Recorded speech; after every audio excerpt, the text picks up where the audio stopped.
I will say, Mr. Camacho, in my many years with the parole board, I've never seen a sentence of 260 years. This is the longest sentence I have ever seen. But you understand there are some people in the community, probably, I mean, you have an overwhelming amount of support. But that's a small portion of our population. There are many who would say, I don't care. He had a rough childhood. He was 17. At 17, you should know better and you shouldn't be killing someone. He shouldn't get out. He doesn't deserve to get out. He took 4 lives. He should spend the rest of his life in prison. What do you say to those people?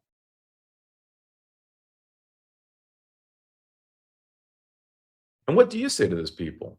We're here, we're watching, we're listening. The only reason that he has a chance at parole is because of Act 23-169, which says that he was under the age of 18 and therefore he can't be held responsible for his actions because he was just a child. But do you know what he will do at this parole hearing? He will actually say that the jury got it wrong, that he wasn't the shooter. It was actually his co-defendant. He is also a victim in this case. He was pressured by the fatherly figure of this man. And don't worry, I'll go over all of the documents in the hearing, but that's the game that he is going to play. Now, he has accomplished a lot in prison. No one can deny that. But how can it be that someone sentenced to 260 years in prison for taking 4 lives over $400 who denies that he's actually guilty of the crime? How can it possibly be that he will come before all of the victims? Now, we will hear from those victims. We will hear from the DA, and I will go through all the details of the case at the end in the unpacking that will debunk many of the things that he claims in this hearing. So take notes because I'm going to be going over all of the information. Now, this is the second longest hearing that we have ever covered. The only longer hearing was a death sentence case out of the state of Utah. So I will leave timestamps in the description for those who want to jump around, but I highly encourage you to stick through for the entire thing. Now, with that, let's jump in. This 1584 hearing is being conducted in consideration of the parole application for Marco Camacho, who was serving 60 years for 4 counts of murder. His sentence has been enhanced by 5 years each to run consecutive for 4 counts of commission of a felony, of a Class A felony with a firearm. The offender was also convicted of murder during the commission of a felony, which had been merged with the 4 counts of murder. The offender is also serving 5 years for tampering with evidence, 20 years for larceny first, 20 years for robbery first, 15 years for possession of narcotics with intent to sell, 5 years for stealing a firearm, and 20 years for conspiracy to commit murder. These are all running concurrently. His total effective sentence is 260 years flat. There is victim input in this case. There is an offender accountability plan for the offender. It has been reviewed and shows he has completed the Lifers Group, New Thoughts, True Choices, Domestic Violence, Voices, Embracing Fatherhood, Tier 2, Anger Management, Alternative to Violence, Basic, Advanced, and the Workshop, Thresholds. He is a youth mentor in the True Unit. He is enrolled in college and he has received several vocational certifications. Utilizing the statewide collaborative offender risk evaluation system, the offender's overall score on the RT falls within the moderate range of risk for recidivism. Mr. Camacho, this is your opportunity to express to the board why you believe you should be granted parole. You may begin. Good morning, and thank you. I appreciate this opportunity to appear before you today. More importantly, I want to acknowledge the victims and the victims' families and all the grief and harm I have caused them and to so many others. My deepest apology goes out to all of you for the loss I have brought to your lives all these years. I apologize for all the pain and the grief and the anguish I have caused you. I wish I could offer you more than these simple words. None of you deserves the suffering I have caused, and I had no right to bring such harm and trauma to your lives. I failed to make the right choices that night, and innocent people lost their lives because of my actions. There is no excuse for what I have done, and every day I live with a deep sense of remorse and regret, with a deep sense of shame and remorse for what I did. I know that nothing I say or do could ever take away the grief and loss you live through daily. And I'm so sorry you have to relive this today. Mr. Nick Votino, Ms. Joanne Votino, Ms. Lynn Sozinski, and Mr. Wayne Barrows did not deserve to have their lives taken in such a violent way. They were innocent victims, and nobody ever deserves to have their lives taken so violently. I truly am sorry.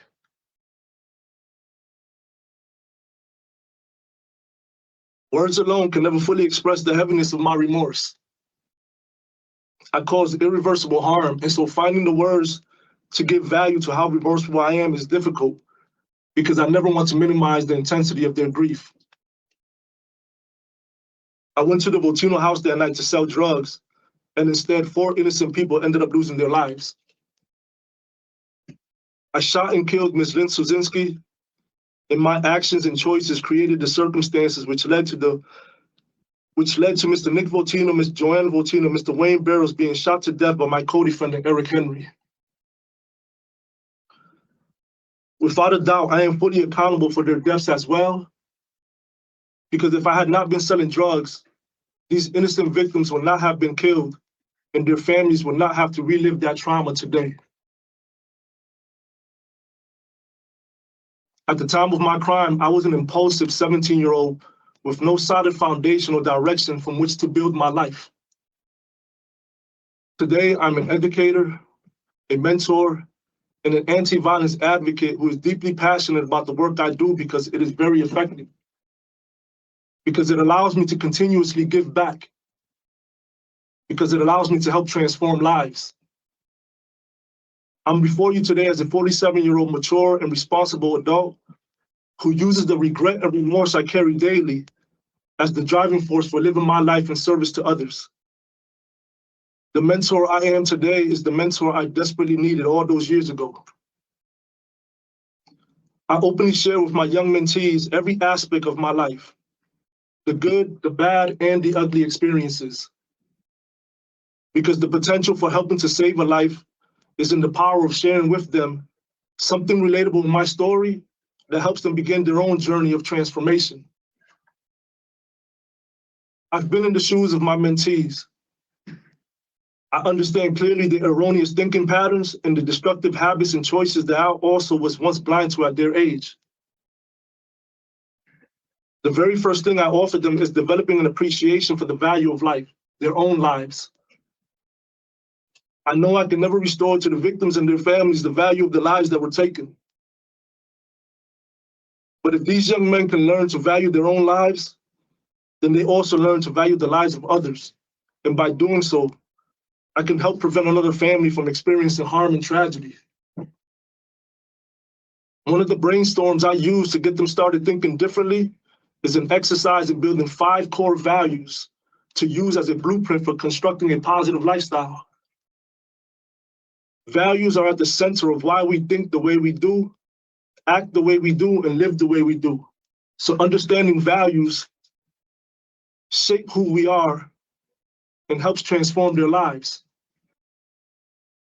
Another brainstorm I use is asking them, what would they do if they could spend all the money they needed to build their dream house from scratch?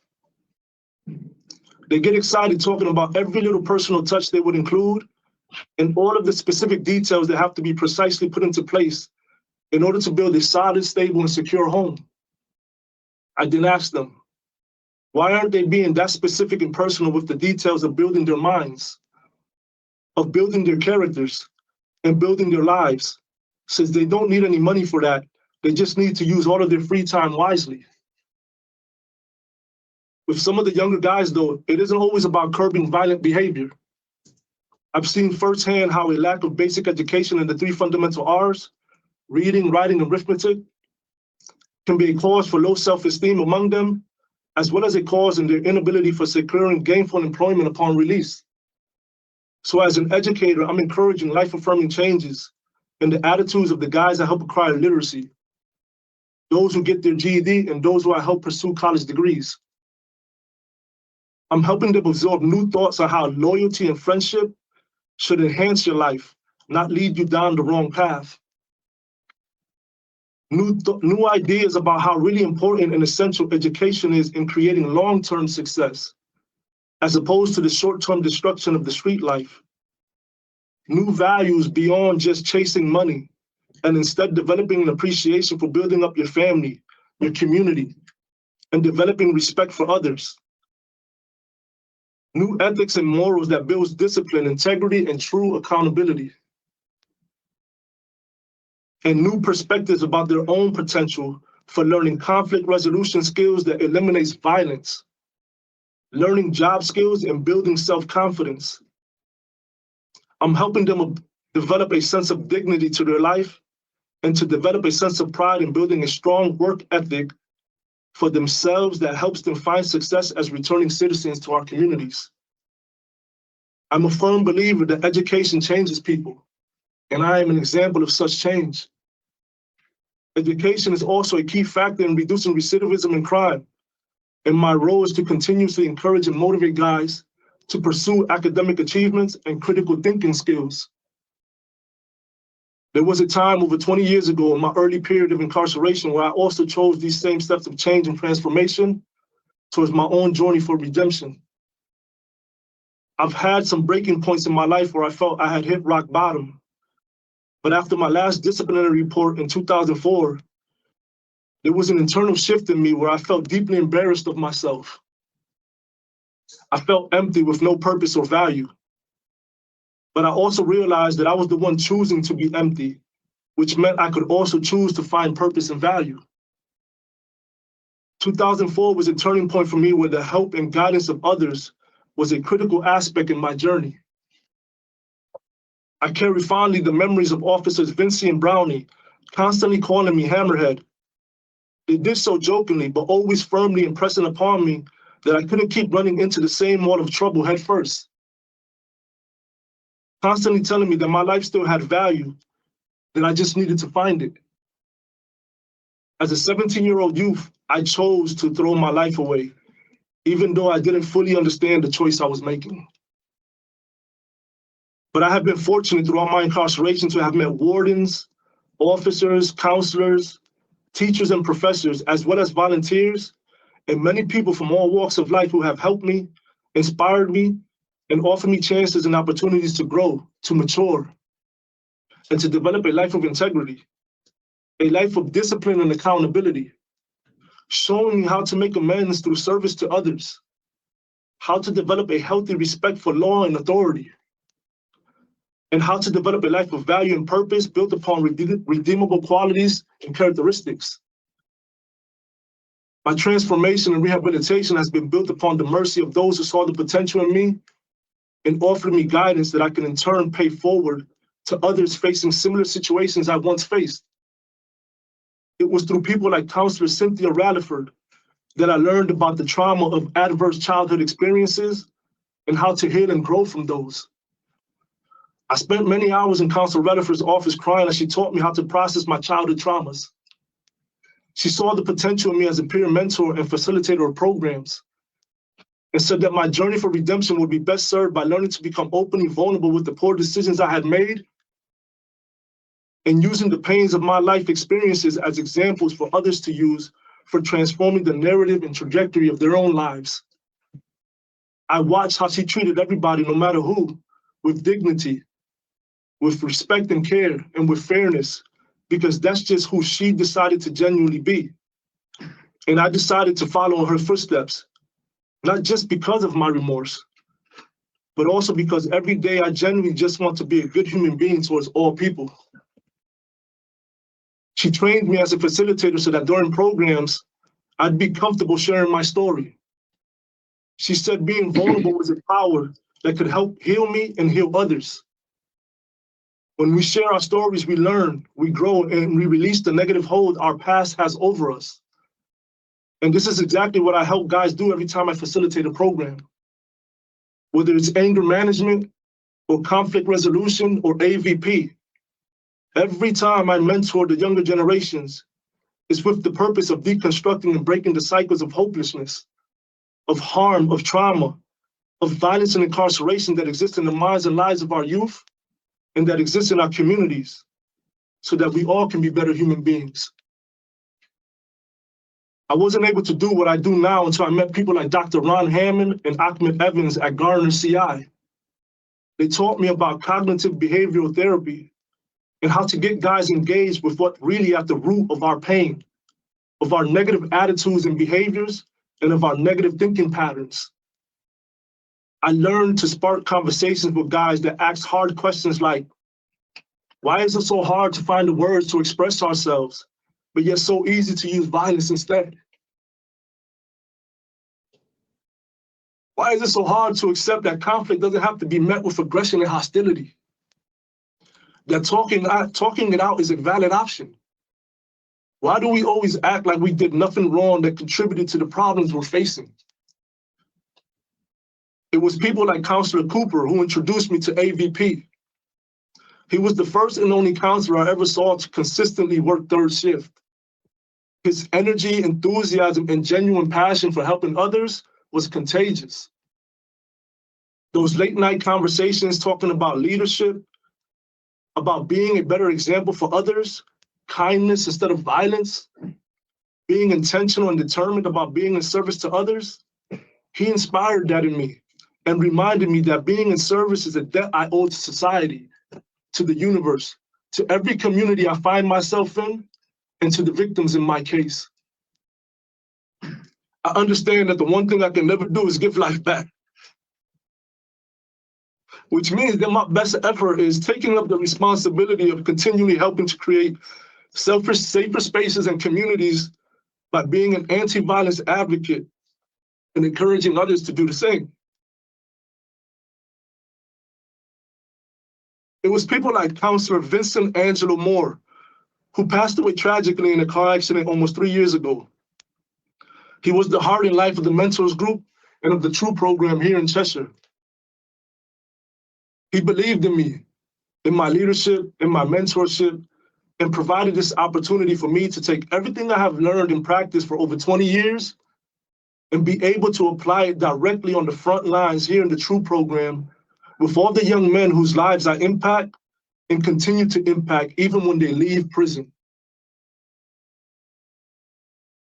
My mission is to reach our youth before they enter prison.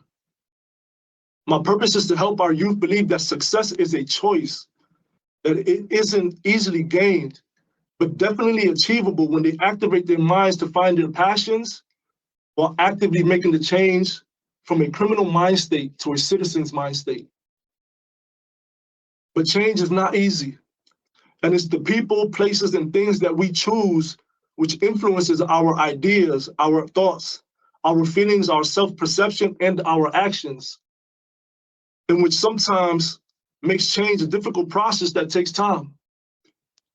This is why the influence of people, places, and things is a constant topic of discussion I'm having with younger guys, especially about the influence of toxic relationships. My own experiences have left me with valuable but hard lessons that I share with the younger guys in order to impress upon them how to recognize toxic relationships, which are the thoughts and emotions that go into those relationships, and how they strongly influence our behavior. We talk about how feeling rejected, unprotected, and unloved can be strong and intense emotions that are hard to process at a young age, and how easily those emotions can pull you in the wrong direction of chasing after attention, affection, and a sense of belonging in the wrong places with the wrong people. I also impress upon them that asking for help and guidance is extremely crucial because we all have a desire for belonging, because we all seek solidarity with others, and because it is hard to be human by ourselves. But the connections we seek with others requires us to establish healthy relationships and good human interactions that emphasizes respect for the value of our life and especially the lives of other people. I'm no longer broken. And I'm very grateful for the network of supporters who have helped shape my journey and transformation. I have communities I belong to in and out of prison, where I provide an active role in our united struggle to create safer communities for our youth to grow, to flourish, and to thus become the next generation of citizens who also make our communities grow, flourish, and be safe spaces. My role is spreading and promoting a nonviolent lifestyle by being a lifetime AVP representative. AVP is more than a program to me. It is a complete way of living our life that builds community bonds upon the principles of self-respect and care for others. Through AVP, I have come to really understand how every human being has value despite our flaws and past experiences. Transforming power is a central concept at the heart of AVP, which means learning how to take the negative energy in any type of potentially violent situation and redirecting that energy towards a positive outcome where all people get to be seen, heard, and respected.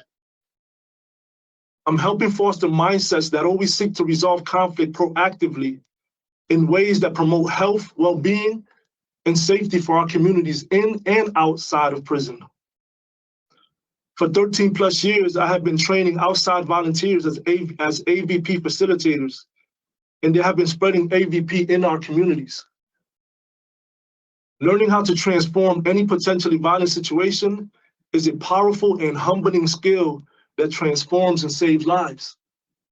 And transforming power is the type of work I want to take back into the community to help prevent tragedies. This is how I hold myself accountable.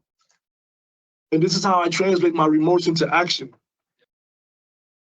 2 years ago, shortly after I had been denied a sentence modification and commutation, I was in a discussion group where I was asked, what was I going to do now and why? I said that the denials I have faced throughout my incarceration are nothing when I consider the amount of harm and the lifelong impact I have left behind. I said I was going to continue using everything I have gained over the years to mentor others, to educate others, and to help others take accountability, rehabilitate, and re-enter society as assets to their communities because it's the right thing to do. Because I owe a debt that I can never fully repay. But this is what I will always do no matter what. I'm asking you for a second chance at life in society and for the opportunity to give back in an even more impactful way by being able to reach more youth before they enter prison. I have a realistic reentry plan that has my mother offering to be my sponsor and provide me with stable housing. But first, I would prefer to enter a halfway house so that I can ease my way back into the daily routines of societal living. The structure of a halfway house will give my transition time to unfold instead of rushing back into life. I'm fortunate to have 4 job opportunities immediately available for me to choose from upon my release, which will also allow me the flexibility of fulfilling employment expectations and still attend college to finish up my bachelor's and then enroll into a master's program. I have many academic supports that not only will help me continue my education, but who will also support me holistically. And I'm definitely planning on seeking out trauma-informed therapy in case I have any unresolved childhood trauma, but also to decompress 30 years of institutionalized living. With full respect for the severity of the offense and the enduring harm I caused, I'm asking the board to consider not only the worst decision I made as a teenager, but the man I have consistently chosen to become over the last 30 years, and grant me a second chance at life in society through supervised parole release. Thank you for your time and for your consideration. Thank you, Mr. Camacho, for your statement. So in preparation for your hearing, this panel has reviewed your file extensively to include the police report, pre-sentence investigation, court transcripts, and the sentence modification transcript that you referenced from a couple of years ago, your Department of Correction file that contains all of the programs you've taken, disciplinary reports, work, and school evaluation. We have letters of support for you, as well as letters of opposition from your family, from family and friends of the victims. We have job offers that you mentioned, the summary of your interview from the parole officer, the memorandum from Attorney Van Cleve, which is hundreds of pages. I wish we could enter all of that into the record for everyone's purposes to view today, but unfortunately we can't, but it is part of our file. And we have spent the last couple of weeks reviewing that. We have the evaluation from Melanie Carr, or the report, and the evaluation from Dr. Meisler, your lengthy letter to the board, which includes your release plan. So we're very well versed in your case. We do have some additional questions for you. When we're done with our questions, we'll ask the Office of Victim Services to facilitate any input that they have today. After that, Attorney Van Cleve and Attorney Watson will have the opportunities to give statements if they choose. And at the conclusion of the statements, the panel will deliberate and discuss your case. We will give you our decision here today. Do you have any questions, sir? No, I do not have any questions. Okay, so we'll begin the questioning with my colleague, Mr. Pohl. Thank you. Madam Chair. Good morning. Good morning. Thank you for that very detailed statement. So 1584 hearing, we're really taking a look back at where you were at the time as part of the hearing. So some of the questions that I have for you are in that regard. And then want to continue on with some other questions that I have. So I want to go back to the 17-year-old and 15, 16, 17-year-old Marco Camacho. How did you see yourself at the time? What was your self-perception?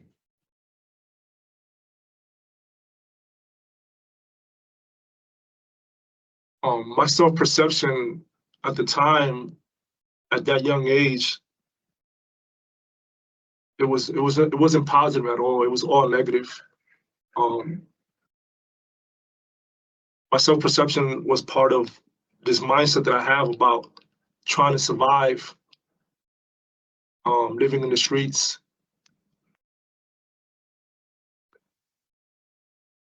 I was lost, searching for a sense of acceptance, belonging, and I was searching for that in the wrong places with the wrong people. And I didn't have no positive view of myself or of my life or any type of outlook to look forward to. And so were you yourself using crack at the time? No, I wasn't smoking crack cocaine at the time. Were you doing any other drugs or alcohol or anything like that? Yes, I had alcohol problems since the age of 12. I was drinking alcohol up until the age of 16. I was drinking alcohol constantly. I've tried, acid. I've tried shrooms. I've tried different types of psychedelic drugs. I was heavily smoking marijuana since the age of 13. I've even tried PCP. But for the most part, from the age of 16 up, I was mainly smoking marijuana. I had stopped using the alcohol. As far as with the other heavy drugs like cocaine and crack, I had a few times sprinkled some cocaine inside the marijuana. But when it came to all those other drugs, I had stopped using them because I didn't like the feeling that it gave me. It tended to make me just feel not really in control of myself. And so I had stopped using those. I had tried them several times, but those weren't my drug of choice for as a form of escape of coping with the realities and the situations that I was dealing with at the time. And so marijuana was my main form of coping and escape as far as drug use.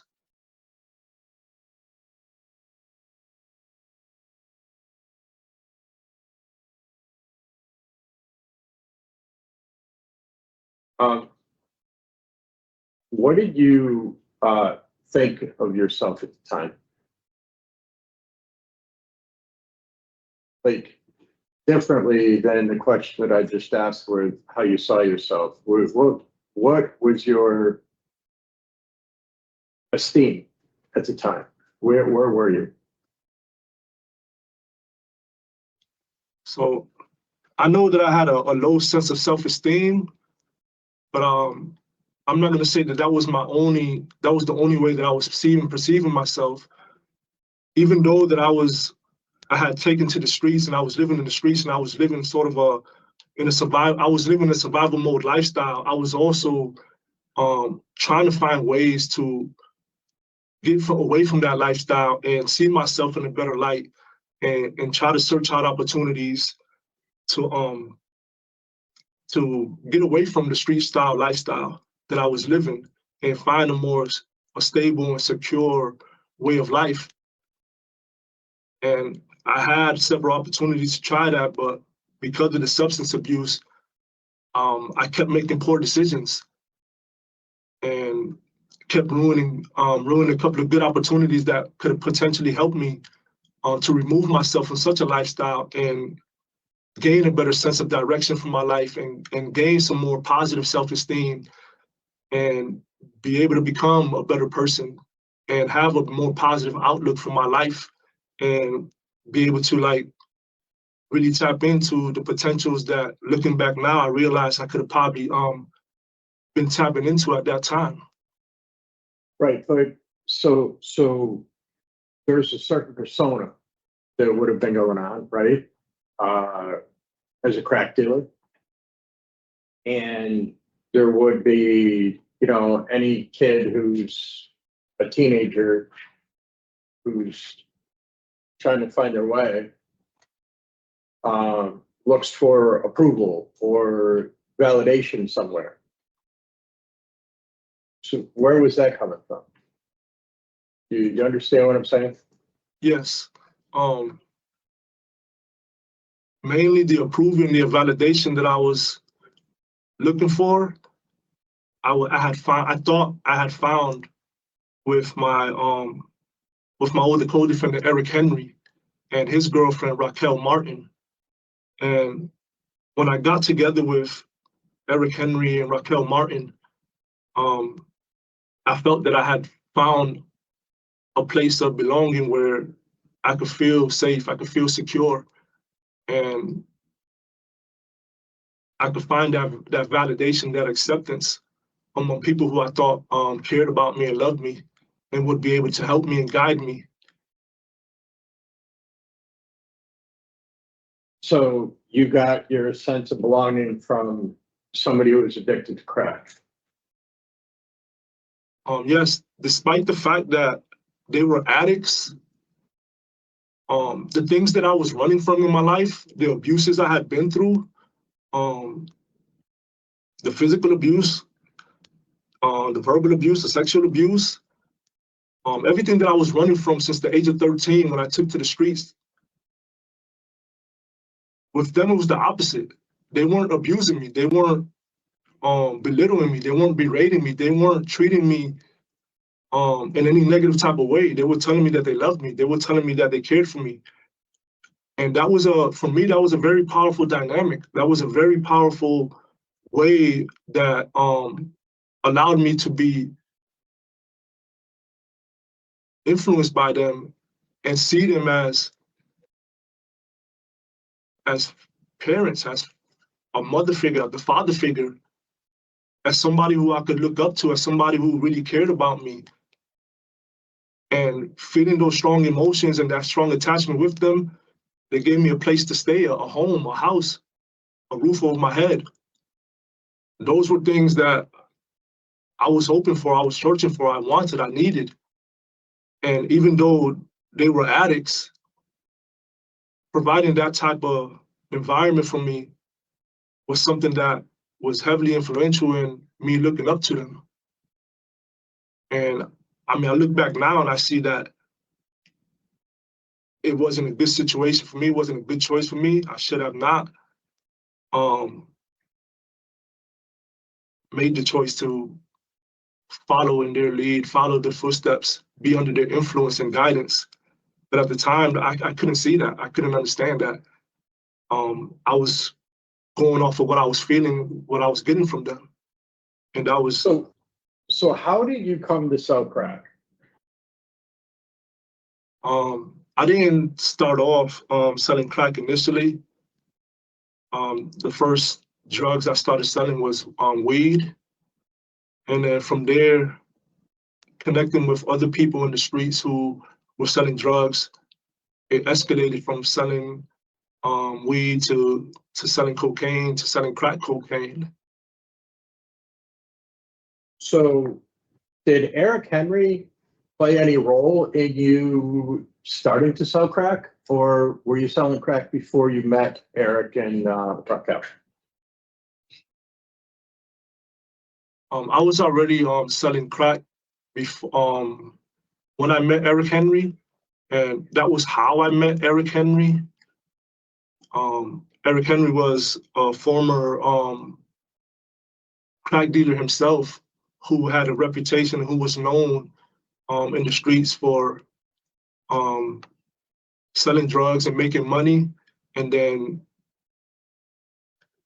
that reputation of his slowly started to dwindle when he started to smoke crack and use the crack instead of selling it. And so when I met him, he was more into smoking crack cocaine and not as much as selling it. But he had a lot of connections with people who would buy crack cocaine. And so when I met him, he brought me a lot of clientele. He introduced me to a lot of people, and he helped me to sell more drugs than I was actually selling at the time. So, and I guess where I want to go with that is back to your relationship with them. I mean, I know I understand people who are on crack, and it's almost like there's nobody there. So you just at 17 couldn't see probably the manipulation that relationship was based on? You deal crack, they use crack. If I'm nice to Marco or Mike, whatever you went by, I have a better chance here. Was that what was in reflection? Because I know you've gone through a lot with the True program and a lot with AVP and things like that. So people's behavior back then. I'm just trying to understand your relationship with Eric Henry and Raquel Martin, because that's the influence that's part of this. And, you know, the basis of a 1584 is seeing what was going on at the time, right? Yes. Versus today. So I'm really trying to get to understanding what happened back then. So thinking back and looking back at that whole time period of my life, when I was with Eric Henry and Raquel Martin and under their influence, if you would have asked me back then, I would have said that I was in control of my life, that I knew what I was doing, that I was not being influenced and controlled by Eric Henry or Raquel Martin, that I had a sense of control and that they weren't manipulating me or influencing me. I know better now, but back then I didn't think that. And I looked at it as, yeah, they're addicts and they're smoking, but yet they still had other normal functions of life, to so to speak, you know. And the big thing for me was I'm selling drugs and I'm making some money, but I don't have anywhere to go. I don't have a place to stay. And he was guiding me and telling me, like, you know, showing me, like mentoring me, showing me how to sell drugs, how to be more effective at making money. And also, you know, they treated me like sort of like a parent, like a son. You know, there was this relationship between us where, you know, I referred to them as mom and pop, and they referred to me as son, and they treated me like that. And so for me, like I understood like the physical signs of abuse and the physical signs of that I was running from as far as what to get away from. With them, it wasn't. It was more subtle. It was, you know, encouraging me to do something, influencing me to make more money and to be able to bring that money back to the house and be able to spend it and use it. But at the same time, there was this other aspect to it where, you know, they were heavily smoking and using crack cocaine. And so for me, it was like, it wasn't that I was turning a blind eye to what they were doing, but the affection and the feeling that they gave me of a sense of belonging amongst them kind of outweighed that. And I wasn't looking at that, and I wasn't able to see that at the time.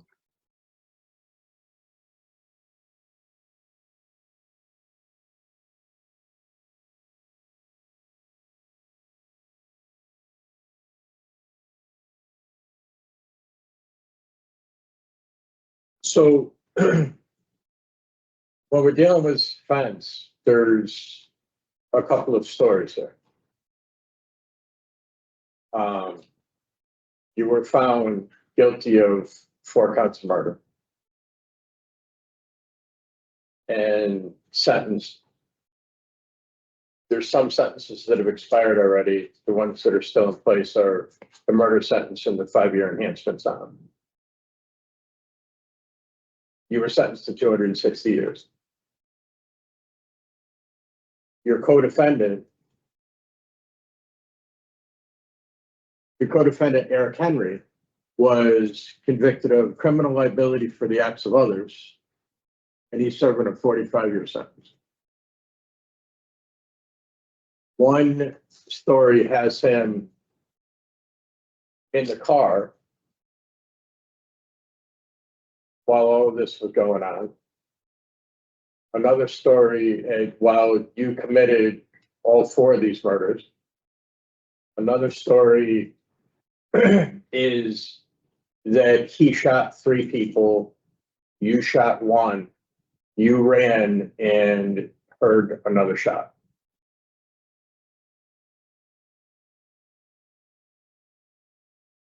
I'm trying to get to, and I know it's not our job, these things have been adjudicated, there was a jury that came back with a verdict and such, but there's 2 different stories that are happening here.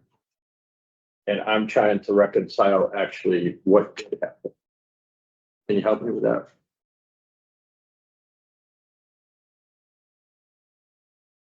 First, I want to acknowledge that I'm taking full responsibility for all 4 deaths because I know I created it. I was selling drugs, and because I was selling drugs, it created the situation that allowed for all this to even happen. And one of the things that I regret the most is not cooperating with the authorities and not cooperating with the prosecuting attorney and speaking the truth about what actually happened that night. And the truth about what actually happened that night is that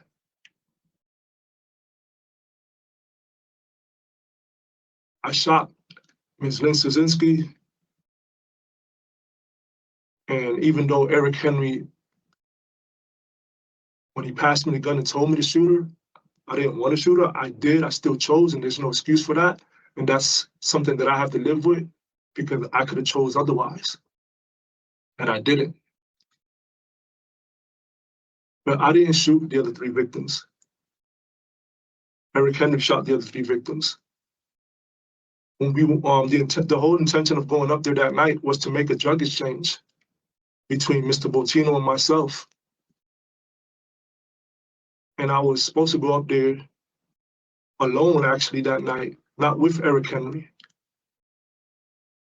Because the drug dealing relationship that I had with Mr. Nick Botino was where we had arrangements where I would be able to use his Jeep to do other drug runs that I needed to do because I didn't have my own means of transportation. I had a motorcycle at the time. And so usually when I borrowed Mr. Botino's Jeep, I would drive my motorcycle up to the house, leave it there, park it there, take the Jeep, leave him some drugs, and then come back and bring the Jeep back, take my motorcycle and be on my way. That night, it started to rain that night, and so I couldn't drive my motorcycle up to the house. And so Eric Henry had drove me to the house. And when I got there, I went into the house and Eric Henry was still in the car. And I thought he had driven off. So when I went into the house, I was greeted by Mr. Nick Botino at the door. He let me in, and then the other two victims, Mr. Barros and Mrs. Inky, were in the house. I was introduced to them. I did not know them prior to that day. And then me and Mr. Botino went into the room and we started conducting our exchange. And I gave him the drugs that I was supposed to give him. And then, we made arrangements where I could take the Jeep and go and do what I had to do and then come back in a couple of days and return. And then when we went to enter the room, Eric, surprisingly to all of us, to me and Mr. Botino, Eric Henry was in the room. And when Mr. Botino passed in between Mr. Barros and Eric Henry had leaned into Mr. Botino and whispered something to him. And I don't know what he said, but when Mr. Barros responded to Eric Henry about whatever it was that Eric had said to Mr. Botino, that's when Eric pulled out the gun and he started shooting. And he shot Mr. Barros, and then he shot Mr. Nick Botino, and then he passed me the gun and he told me shoot Ms. Lynn Sozinski. And when I hesitated, he yelled to shoot her, and I shot her. And I saw that I had shot her on the side, and then he yelled to me to shoot at her again. And then we heard somebody banging on the door, and that's when he snatched the gun away from me and opened the door. And when he opened the door, that's when I ran out of the house. And before I got out the house, that's when I heard another shot. And then that's when I got into the Jeep and I drove away. And I know, like I said, the one thing that I truly regret is not coming forward earlier on. But I wasn't in the right mind state. I don't know if I was capable at that time to come forward and just speak the truth. I still had this sense of loyalty that I felt I owed to Eric Henry. But I wish I would have made that decision so as to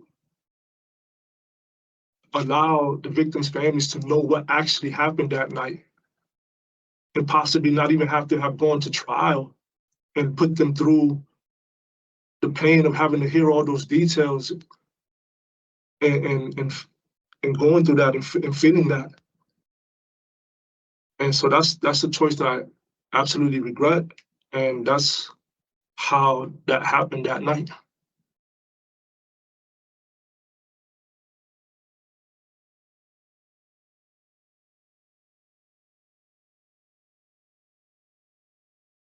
So I appreciate you giving your account of what happened. One of the things that said in the police report was that Eric Henry, in describing, I believe, to Raquel Martin, was that you came out of the bathroom and then shot somebody. Is that just something that got made up, or would, do you know, did you use a bathroom when you were there, or? No, Do you remember? yes, I remember. So I wasn't, when I said I came out the room, there was the side room where, in Nick Fortino's house. And the only people who were, when I said, we went into the room, and the bathroom is where me and Mr. Nick Fortino were at, conducting the drug exchange. And when we entered the room, that's when we were surprised to see Eric Henry was in there, in the room as well. And that's when Mr. Fortino passed in between Mr. Wayne Barrows and Eric Henry. And that was when Eric Henry leaned in and said what he said, and Mr. Barrows had responded back to him. And then that's when Eric Henry pulled out the gun and shot Mr. Wayne Barrows, and then shot Mr. Nick Fortino. So no, I did not come out the bathroom shooting anybody.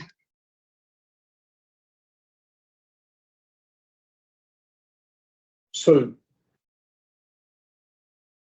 when you came out of the bathroom, is that the point where he handed you the gun and told you to shoot somebody?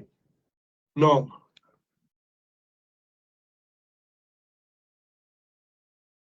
That's the shooting. The shooting happened after me and Mr. Fortino exited the bathroom. Mr. Fortino exited first, and he exited in between Mr. Wayne Barrows and Eric Henry. And the room isn't that big, and the space there isn't that big either. And so I came behind him, and after he passed through, and after Eric said what he said, and that whole exchange happened, Eric pulled out the gun and shot Mr. Barrows. And then he pointed it and shot Mr. Nick Fortino. And Ms. Vince Wazinski was lying on the bed. And that's when he handed me the gun and told me to shoot her as well. Before that, I didn't have the gun. It was in some kind of backpack or something like that? No, well, whenever the gun was stored at the house, it was in a pouch. It was stored in a pouch in Eric Henry and Raquel Martin's room under the headboard. But that night, it wasn't in no pouch or stored in anything. Eric Henry just pulled it out. And then at the end, after this all happened, the gun was disposed of by Eric Henry. At least that's what the official report said. Yes.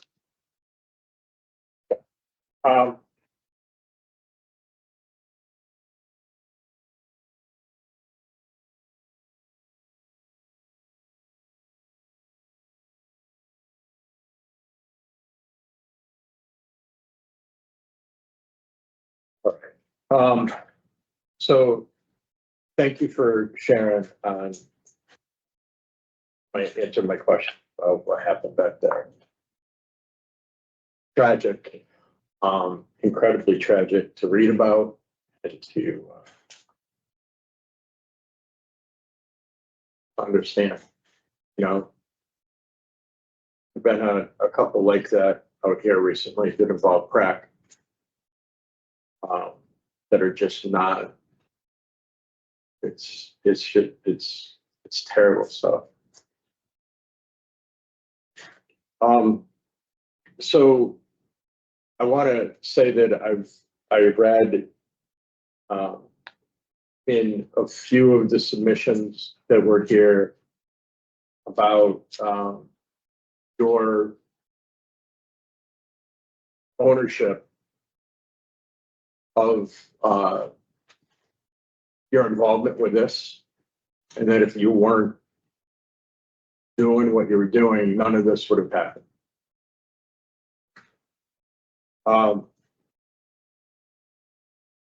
And in your opening remarks, you answered some of this. I just want to revisit it. So it's not coming from a statement, it's coming from you. What is your day-to-day life like, knowing that you were directly involved with the killing of 4 innocent people?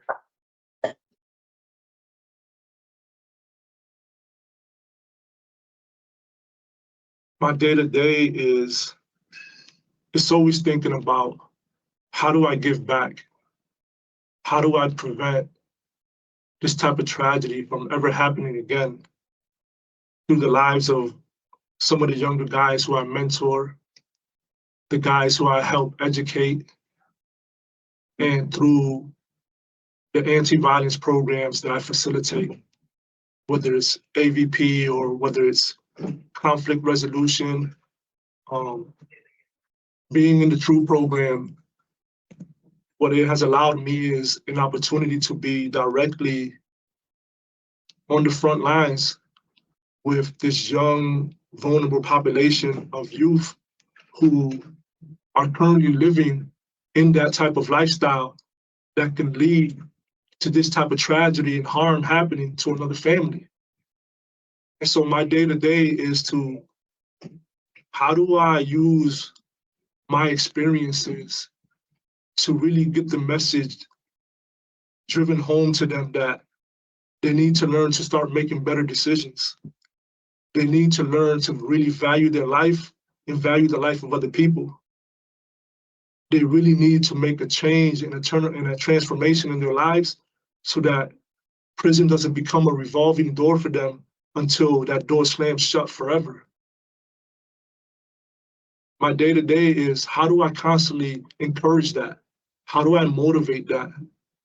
And how do I use the experiences that I've been through to set an example of which path not to take, especially when it comes down to toxic relationships? Because mostly everything in life is built upon relationships, the relationship that we have with the people who we surround ourselves with, the relationship with the places in which we frequent and the things that we indulge in. And if those things are based upon dealing drugs, if those things are based upon using drugs, if those things are based upon living a lifestyle that you feel is going to give you some sense of satisfaction, well, it's not. I've been there. I've done that. It doesn't satisfy. It doesn't fulfill. If anything, it creates more chaos, more destruction, more havoc. It creates more emptiness. It creates more, it doesn't create any type of long-lasting value in your life. And so I spend my day with the younger guys and with the guys who I meet in the school department, speaking about these things. This is what I've dedicated myself to. This is what my passion is. This is what my work lies in. And this is how I'm able to try to give back and to try to make amends for the chaos and the destruction that I've created in so many people's lives and families, for the harm that I've brought, because it was a tragedy what happened that night. It's unacceptable what happened that night, and it's unacceptable that it should happen again to any family. And if I can help prevent that, this is what I work towards every single day in the TRUE program. This is what I've been helping to try to do in facilitating programs for the last 20 plus years, to try to help make change and transformation that prevents these types of tragedies from ever happening and repeating again.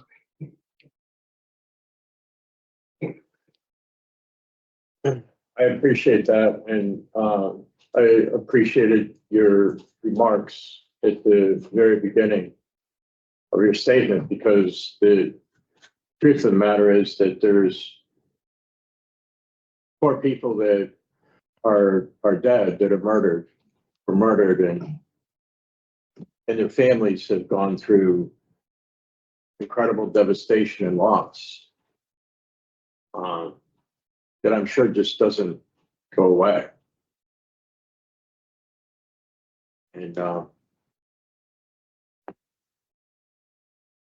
appreciate the fact that you dedicated yourself to trying to help so that there's other families that won't go through what these families are going through.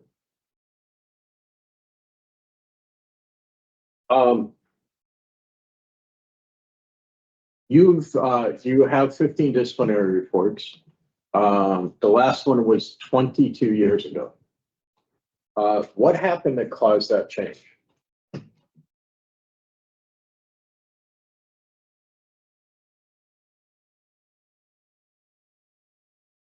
At that point, I just became really embarrassed about what my life had amounted up to. Here it is. I created a situation where I brought so much harm and trauma to so many people all at once. And yet I'm still making poor decisions. I'm still falling back on old thinking habits and patterns. I'm still sort of like in this survival mode type mentality, but yet not really surviving, not really giving value to myself, and not really bringing any value to life, to society, or the community I was in prison. And it was a wake-up call for me. I found myself like not really liking who I was and where I was in my life. And I needed to find a purpose. I needed to find value. I needed to find a way to demonstrate that the choices and decisions I made that brought so much harm should not be what defines me for the rest of my life. And so I came to realize that there are only two things that I could do with the guilt that I felt. I could either let it drown me, or I could let it help me develop purpose in my life. And I chose to let it develop purpose in my life in hopes that I could be a contributing factor to preventing something like this from ever happening again. And so I started finding, how could I find this? I started looking for the steps to be able to find value, to be able to find how can I gain a sense of purpose, a sense of direction. And that came through my interactions with officers, my interactions with the counselors. And that's what opened up the path for me to be able to really see myself as still having value, that I can put something good out into the world and choose better, and then inspire others and help others, encourage others to choose better for themselves and be an example of that for other people to learn from. And that's what it was. Just wanted to find purpose and value, not just for myself, but for other people, recognizing that there were a lot of other people in similar situations than me who were making these decisions. And here I am, I've gone through these experiences. I understand what it's like to feel broken, to feel lost, to feel like there's nowhere to go. There's nothing. And so I wanted better for myself. I wanted better for others. And that was like the initial driving point that has led me to be, disciplinary free for 22 years, not just to avoid getting into trouble, but to just really give something meaningful back.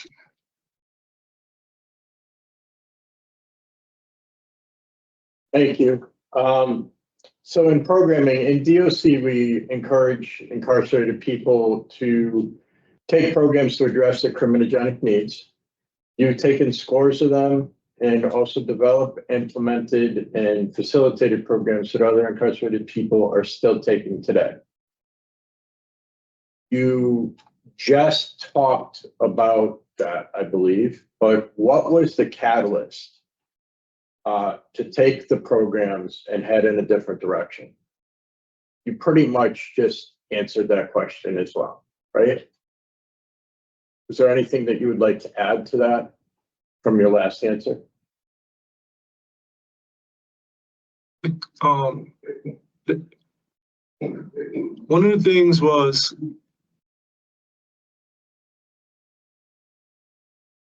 I had a friend who was violently murdered as well. And I went through this intense grief. And at the same time, I went through this intense feeling of hypocrisy, because while I was mad about what had happened to my friend, I had to recognize how I had been the cause of such grief to other people, to the victims' families. And so that had to change.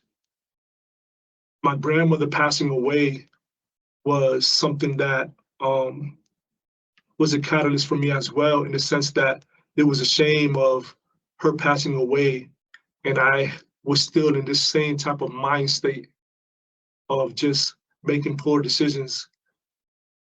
And then also, when I got transferred to Gardner Correctional, I saw a lot of guys who were heavily medicated on meds for one reason or the other, and how much that was like,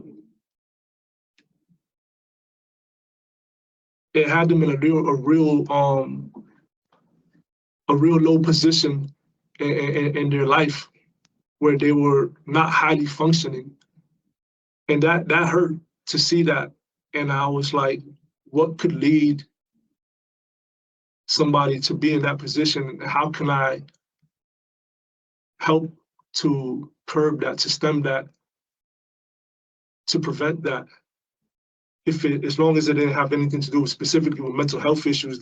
I'm not a mental health expert, but if it has something to do with personal choices and life experiences. And when I met Counselor Rutherford, she took a liking to me, and she made it comfortable enough for me to really open up about what I had been through in my life and how that influenced a lot of the choices and decisions that I was making.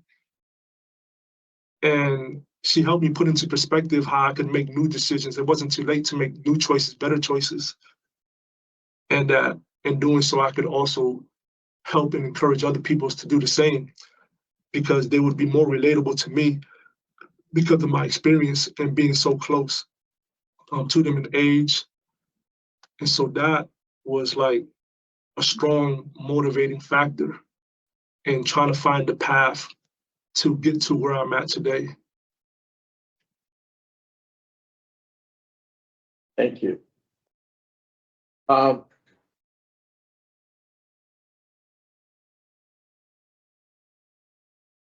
So you are obviously not the same person you were at 17 years old. Can you speak to how you've changed to the person that we see you today, as today?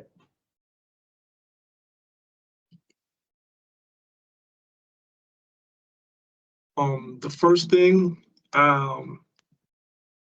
that I had to learn was to value myself, because I realized that I had no value for myself. And if I didn't have any value for myself, then I also did not have any value for anybody else. So if I didn't care about me, I could not care about anybody else. And I had to learn, like, what was it that made me not have any value for myself?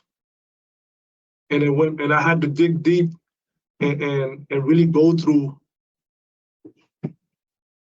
the traumatic experiences that I had just growing up, and how that influenced and shaped my self-perception. And then realizing that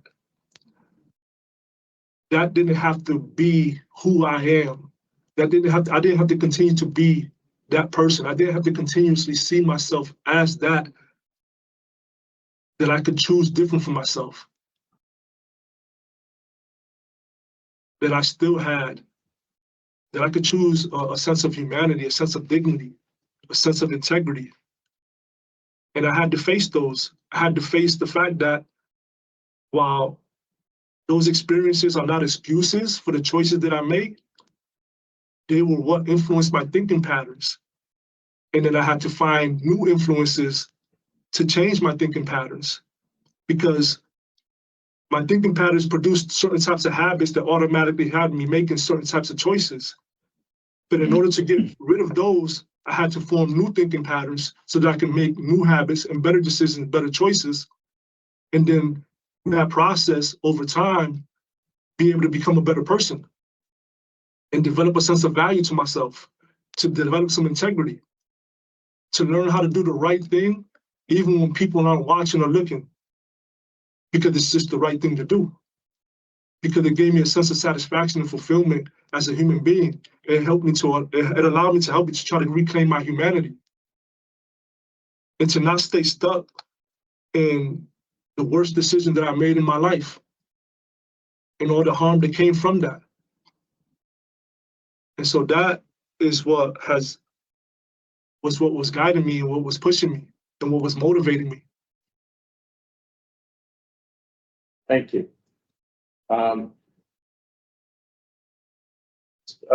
You've talked an awful lot about, well, not an awful lot, there's no such thing. You've talked a lot about AVP and True. How many people have you brought through, do you believe, the Alternatives to Violence program? I would say hundreds. Since I became, when I went through the basic training, the advanced, and then the training to become a full-fledged facilitator, which was, I became a full-fledged facilitator about 12 years ago. And ever since then, I became a lead facilitator. And that allowed me to be able to become somebody who trains others to become facilitators. And I have trained hundreds of people to become full-fledged AVP, Alternative to Violence facilitators. And that includes other prisoners as well as outside volunteers who have come into the prison to be trained and then who have gone back out into the community to spread AVP in the communities as well. And I just want to say that I think that AVP and True are two of the best programs that the DOC offers in being able to transform lives, curb violence, and really help the younger generations find paths to success in life that eliminates violence, eliminates criminal thinking, criminal behavior, and promotes a healthy lifestyle that is beneficial not only for themselves, but for all communities that they return to. I agree with that. We add tier 4 to it as well. So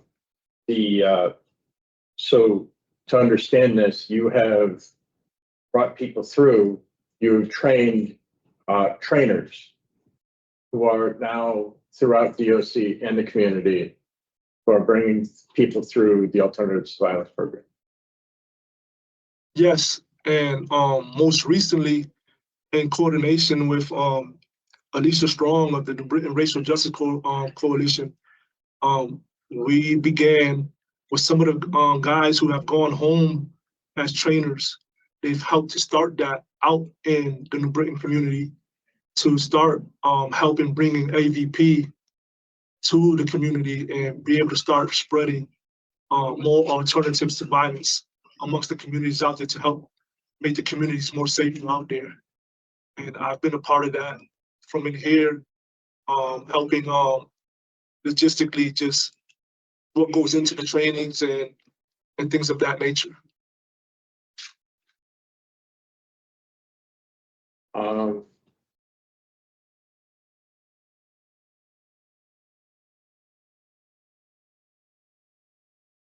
Furthering your education has been a major accomplishment for you. And you've talked about your higher education and such. If you are paroled, what do you expect to do with your education? One of the things that I'm hoping to accomplish first is to finish my bachelor's. I could have finished my bachelor's already, I'm only 3 courses shy of being able to ask to graduate, to put in the application for graduation. But I've chosen not to because there are some courses still that I want to be able to take out on campus that are not available here in the prison, and specifically dealing with AI and technology, because I have a strong understanding on computer literacy, technological skills, and of that nature. And so I want to be able to take some courses in that. I also want to be able to take some higher math courses because I have a strong math background, and a few science classes that, because of the lab situation, they're not allowed into the prison. And so for that reason, I want to be able to take those courses when I get out and then complete the bachelor's, and then immediately through the Wesleyan administrators and a few other professors from Quinnipiac, as well as from Middlesex, who have provided, who are willing to provide support in helping me enroll into a master's program and possibly pursuing an MSW to continue this the work that I've been doing in here and helping guys find some type of positive lifestyle and be able to transform from whatever traumas and harms they've been through, whatever experiences they've been through, to be able to be on that trajectory of life that leads them towards a healthy form of success. Thank you.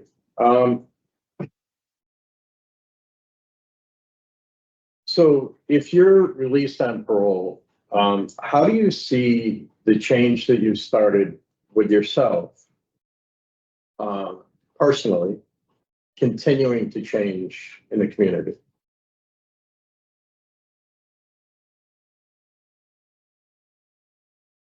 I think that given the opportunity to be released on parole would be an opportunity for me to expand my reach in helping others, especially the youth. But not only that, being able to personally live my life in a way that adds more meaning and purpose beyond the space of prison,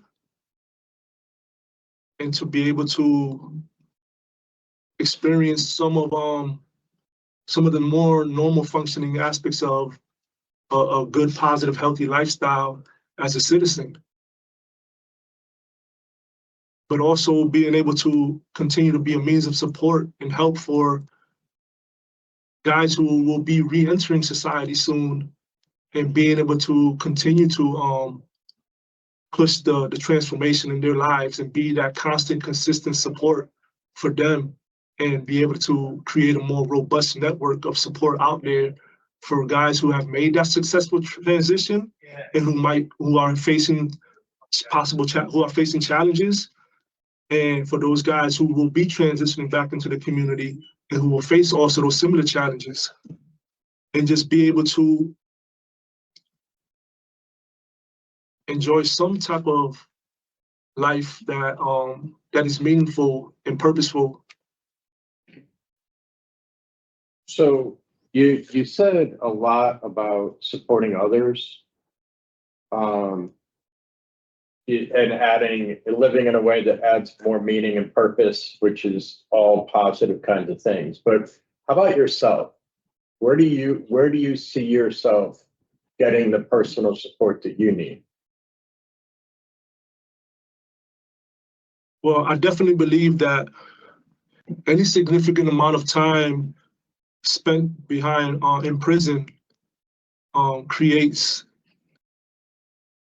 a sense of institutionalization that you should get help with, professional help with, whether it's through therapy and counseling once released, to make a successful and reintegration back into society. And so I definitely plan on seeking counseling and therapy. I've reached out to Yale New Haven Hospital, and they have what's known as the Transitions Clinic Network, where they provide the formerly incarcerated with mental health support, counseling, therapy, and reentry services. And so I definitely plan on tapping into that for the purpose of finding new modes for self-care when I get out there, because the self-care that I've developed in here might have to look different when might have to be a different way of self-care when I get out there, when I'm dealing with the different challenges that come with the rush of life. Life in prison tends to move at a slower pace than life out in society. And so I can imagine there being certain challenges to want to rush back into life. And that's why I would prefer to go to a halfway house, to be able to ease my way back into the normal functions of life and not be tempted to want to feel as though I have to catch up. But personally as well, I know I went through facing my traumas and learning how to overcome those and find ways to heal from those through different counselors that I've had the privilege to meet and be able to talk through those feelings, those thoughts and emotions, and how they affected me and my thinking and my behavior. And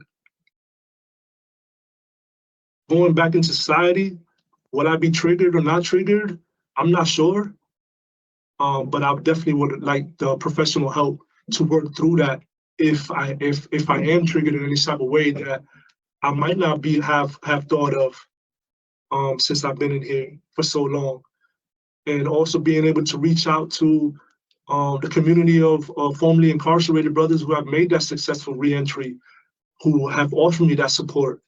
You know, the brother Ray Boyd we've known each other for a long time, and his success and the path that he's blazed for others to follow upon reentry is another means of support. Reaching out to my parole officer for any challenges or situations that I might find myself in that I might not know how to handle is another means of support that I would absolutely tap into to make sure that I'm staying on that path of successful reentry. So, and also my academic community, which strongly supports me. And not only that, but the true community that we've built here through the True program is also a strong means of support that I have for any challenges that I might face out in the community. And so I can tap into that and reach back to them and be able to get guidance and perspective on how to handle challenges that might appear in my reentry. All right, thank you. So I just want to acknowledge that you've submitted a very detailed release plan that covers all aspects of reentering the community, from weekly to monthly to yearly to ongoing, so that there's intent when it would come to a release. And all of the things that I saw in that are very reasonable in terms of expectations for yourself and such.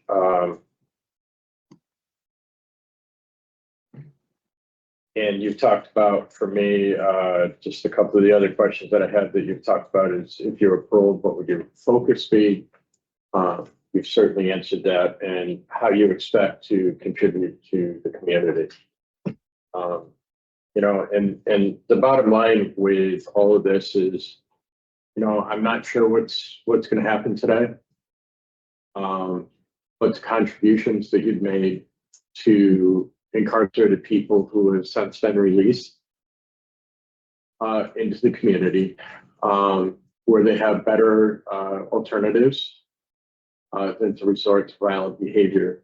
The ripple effect of what you've done in a positive way is a mess. And what you do in the True Unit as well, with people who have the potential to cause a great deal of harm in the community. What happens in the True Unit and how those incarcerated people leave the True Unit and come out without coming back to prison is very much noted. So I appreciate you speaking with me today, and I have no further questions at this time. Thank you, Mr. Paul. Good morning, Mr. Camacho. Good morning. So you've covered a lot with my colleague, Mr. Paul. We're not here to retry the case, but some of the questions that I have for you will be for the purpose of maybe answering some questions that others would have, including the victim's family and friends. Okay, so we understand why 1584 was established, and the parole board understands the brain science behind it, but of course we've been trained. Certainly you fit under all of the eligibility requirements because you were 17 years old when you committed this crime. Your case, the situation is even more unique because you had a lot of challenges in your youth. And we read about the horrific childhood that you endured. And you being, by the time you were, I think it was 13, out on the streets selling drugs to survive. I would like for you, if you can, to briefly tell us what led you to the streets at such a young age.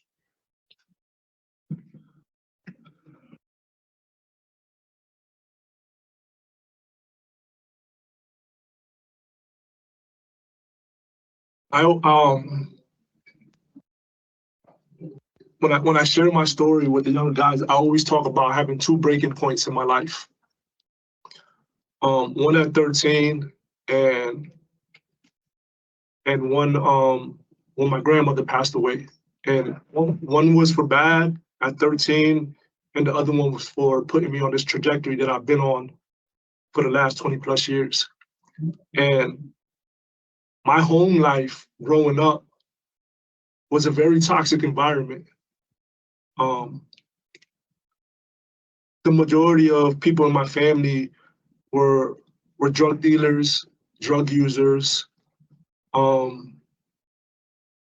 people who sold drugs, were involved with drugs in some shape, form, or fashion. And this is what I grew up seeing. And it was for the purpose of survival. It was for the purpose of making money. It was for the purpose of, providing for the family. And I acknowledge that, but I also acknowledge that that was not healthy. That was not good. It wasn't good for them. It wasn't good for me. My earliest childhood memory is my grandmother being arrested for selling drugs and then visiting her in Niantic. And to me, my grandmother was my hero. I developed a love and a passion for math because of her ability with numbers and money. But that was not a positive influence for me.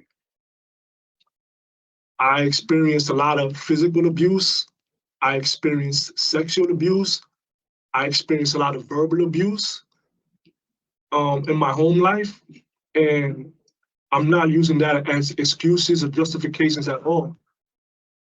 I just know that those are the things that were heavily influencing my self-perception at a young age. And I learned at a young age to develop a big sense of shame for the experiences that I was having, because I was blaming myself, thinking that there was something wrong with me, that it was my fault. And so by the time I got to the age of 13, one of the biggest things that in my life that had a tremendous impact with me was the lack of my father's presence in my life. And I always had this idea that my father could be somebody who was a hero for me, who would come and save me from the life that I was experiencing. And when my mother, at the age, when she got tired of, dealing with me and my behaviors and my attitude and what I was going through, she sent me to go live with my father, who at the time had moved to Puerto Rico with his wife and other kids that he had with her. And for me, I thought that was going to be a turning point in my life for the better, where I could finally have the structure, the stability, the guidance, the love, the care that I needed and was looking for and desperately wanted. And when I got to Puerto Rico, it was the complete opposite. I continued to experience going through terrible experiences in that situation, and it broke me. It broke me, and something inside me was just determined that if this was what my life was going to be like and what I was going to continuously experience, then I might as well just venture out on my own and try to find ways to protect myself and find my own way, because I'm not getting this at home where I thought I should be getting it from the people who I thought should be loving me and protecting me and helping me and guiding me. And I wasn't getting that. And so I had a meltdown, and I begged to come back home to the States. And when they shipped me back here, there was no turning back for me. I felt like there was no other way for me to live life except to just do it on my own and figure it out on my own. And so at 13, I permanently left home. I ran away. I went and I was living with a girlfriend I had at the time, an older girlfriend, and her mother, and friends. I would be able to stay with friends at their houses. I had several family members sometimes who I would stay with. And but there was always this thought in my mind that I didn't want to overstay my welcome. I didn't want to end up being in a position where I would be kicked out, I would be pushed out. And so I constantly was just going from place to place, to the point where at times I'd sleep in abandoned buildings. I'd sleep in cars. I've slept on park benches. I know what it's like to be homeless. Like I said, this does not justify the harm I've caused and the choices I've made, by no means. And I mean that sincerely. I'm not saying that for this at all. But this is the reality that I was facing. And this is what influenced my mind state.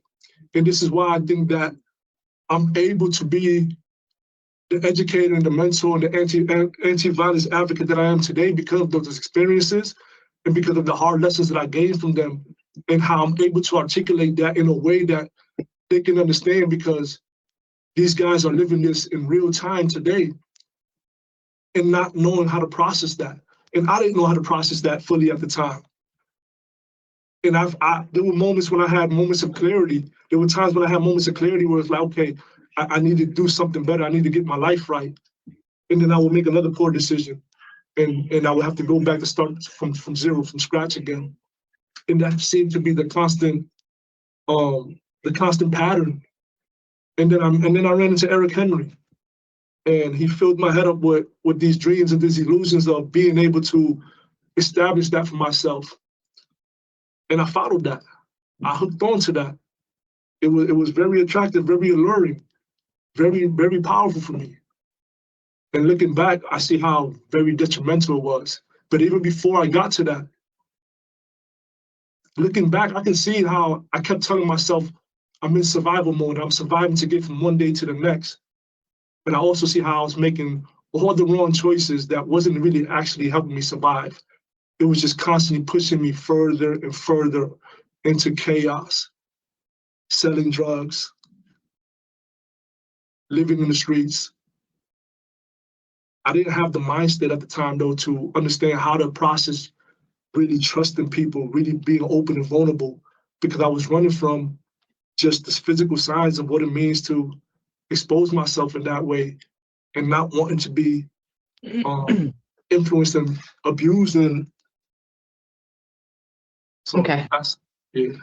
Thank you for answering my question. So you began selling drugs as a young teenager. Did you always carry a gun?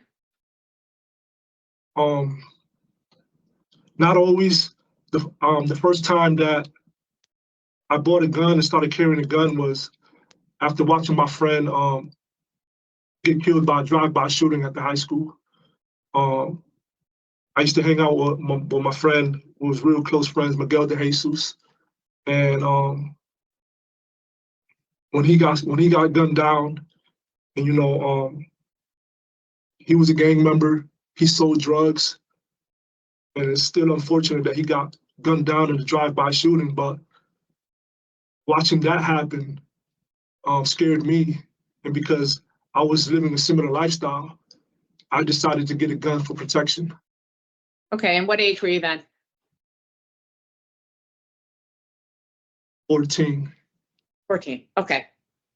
So at 14, you start carrying a gun. When did you move in with your co-defendant? In between 17. That's 17. Oh, how long did you live with him? I want to say about 4, maybe 5 months. Okay. So at 17, you move in with him. Why did you keep your gun in his bedroom? He was maintaining control of the gun. He always wanted to have some form of control over my drug dealing activities and carrying when I had the gun, and so he wanted to have some measure of control over. So whenever you came home, you handed your gun over to him? Yeah, and they would hide it in the bedroom. Okay. Did he have a gun of his own? No. Okay. So you acknowledge that the gun used was your gun, Yes. but your co-defendant brought the gun? Yes. Did you know he had your gun? Not that night, no. So you were leaving home that night without your gun? Yeah. So whenever I would borrow Mr. Nick Votino's Jeep, I didn't carry the gun on me. I didn't have a license to drive, and so in fear of possibly being pulled over and being searched, whenever I drove Mr. Votino's Jeep, I didn't carry the gun with me. So knowing that I was going that night to pick up the Jeep, I didn't need to carry the gun with me that night. And where were you going that night with the Jeep? I was planning on driving to New York For what purpose? to find more drugs in New York at a cheaper price. Okay. So you were willing to be pulled over with drugs in the car, but not a weapon? Yes. Okay. So we read about Raquel, your co-defendant's girlfriend, how she had a bag waiting for you. What was the purpose of the bag? Why was there a bag? The bag had my clothes in it that I would use to change when I got to New York. It was just a bag for the clothes that whenever I took one of these trips to New York, I would carry a book bag full of clothes in it, so that I have a change of clothes in New York, because I would spend a couple of days in New York and then make my way back to Connecticut. But so why didn't you bring the bag with you if you were getting in the Jeep and going to New York? Because the original plan for me was to go get the Jeep, come back to the house, put away any leftover drugs that I might have, and then drive off to New York. Okay. All right. So you've been convicted of these 4 murders. There are only 2 people who know what really happened there that day, you and your co-defendant. So but you have been convicted. We're here for 4 murders. You acknowledge you're responsible for all 4 murders. Your gun was used, regardless of what the real facts are. I understand the brain science. I understand you were very young. You had a horrific childhood that no child should have to go through. It's unimaginable to most of us. But you understand there are some people in the community, probably, you have an overwhelming amount of support. But that's a small portion of our population. There are many who would say, I don't care. He had a rough childhood. He was 17. At 17, you should know better and you shouldn't be killing someone. He shouldn't get out. He doesn't deserve to get out. He took 4 lives. He should spend the rest of his life in prison. What do you say to those people?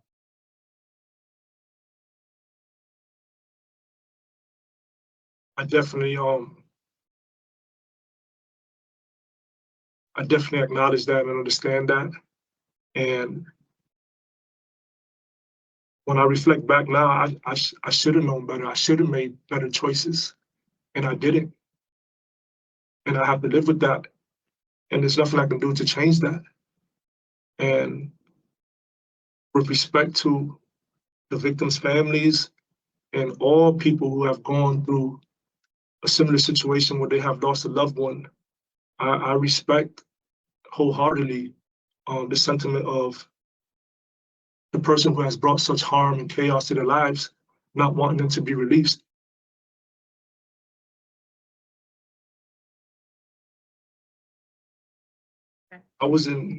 There's no excuse at all. I made poor decisions and choices. And there's nothing I can say or do to change that, to make excuses for that, to justify that, even at a young age.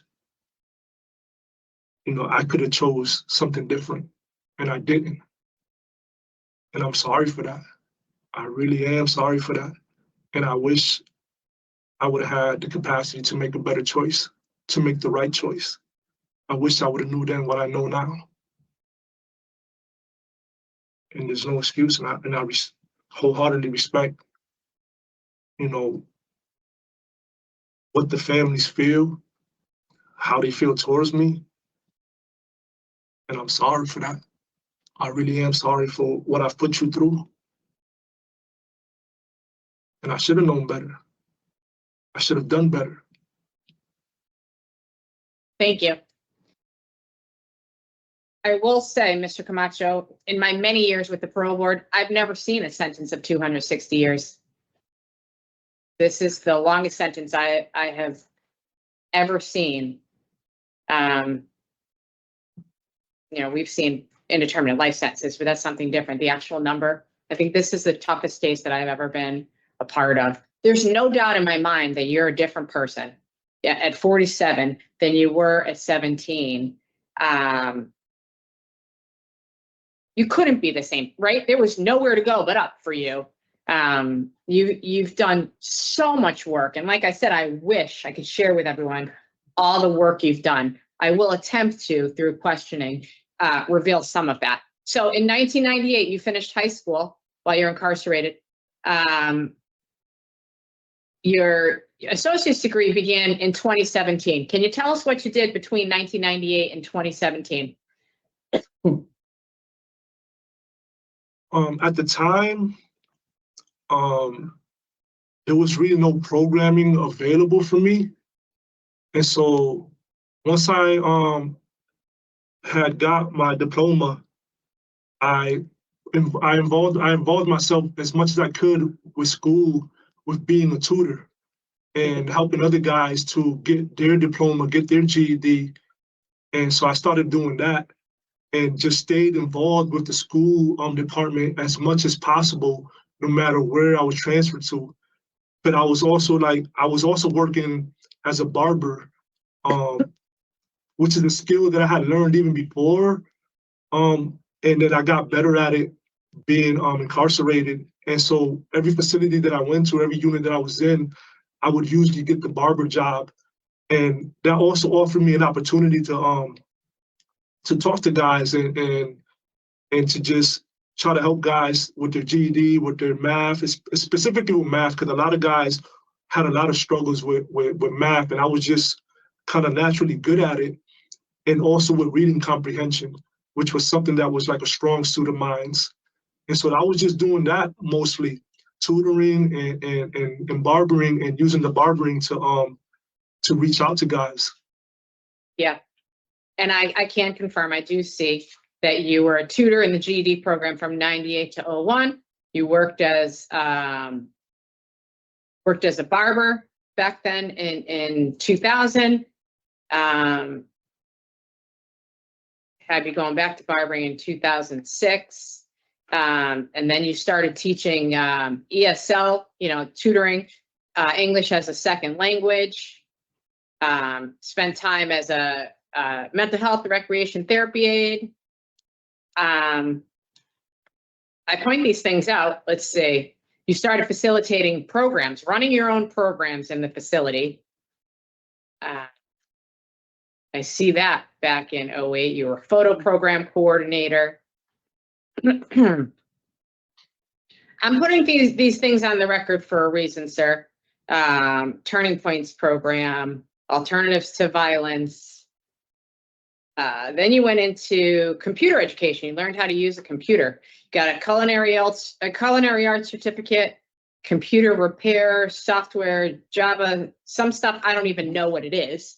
I'm putting this on the record because all of these things took place before Public Act 1584, prior to 2015. So this is at a time when there was no way for you to ever get out of, there was no relief available to you, right? These parole hearings did not exist. We did not know about the brain science and the fact that your brain was not fully developed at the time you committed this crime.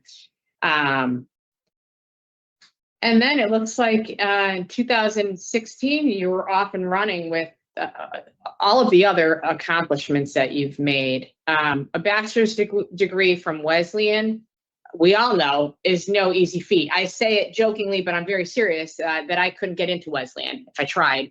And you're getting degrees from there. And actually, they trust you enough for you to teach their classes. What are you teaching right now?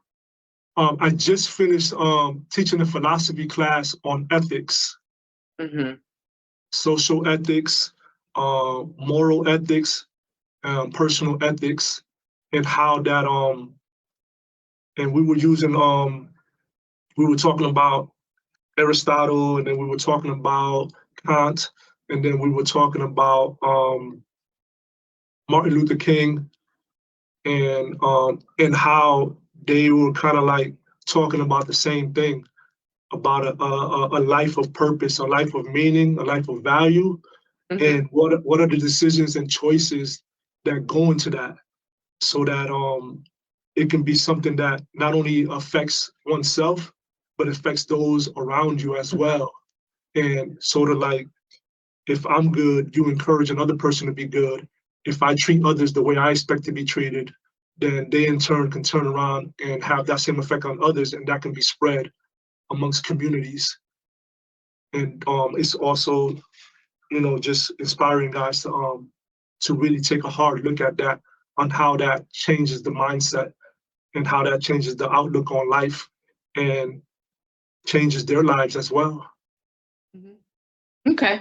And you've taught English composition. I see math class here. So difficult courses, I'm sure. It's very clear that you're very bright. You're a very bright man.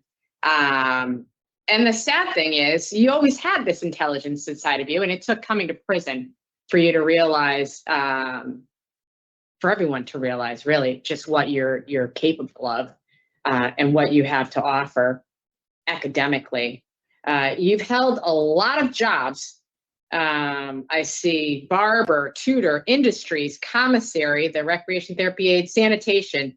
You were a volunteer cleaner during the COVID pandemic, janitor in the kitchen, teaching assistant, tutor.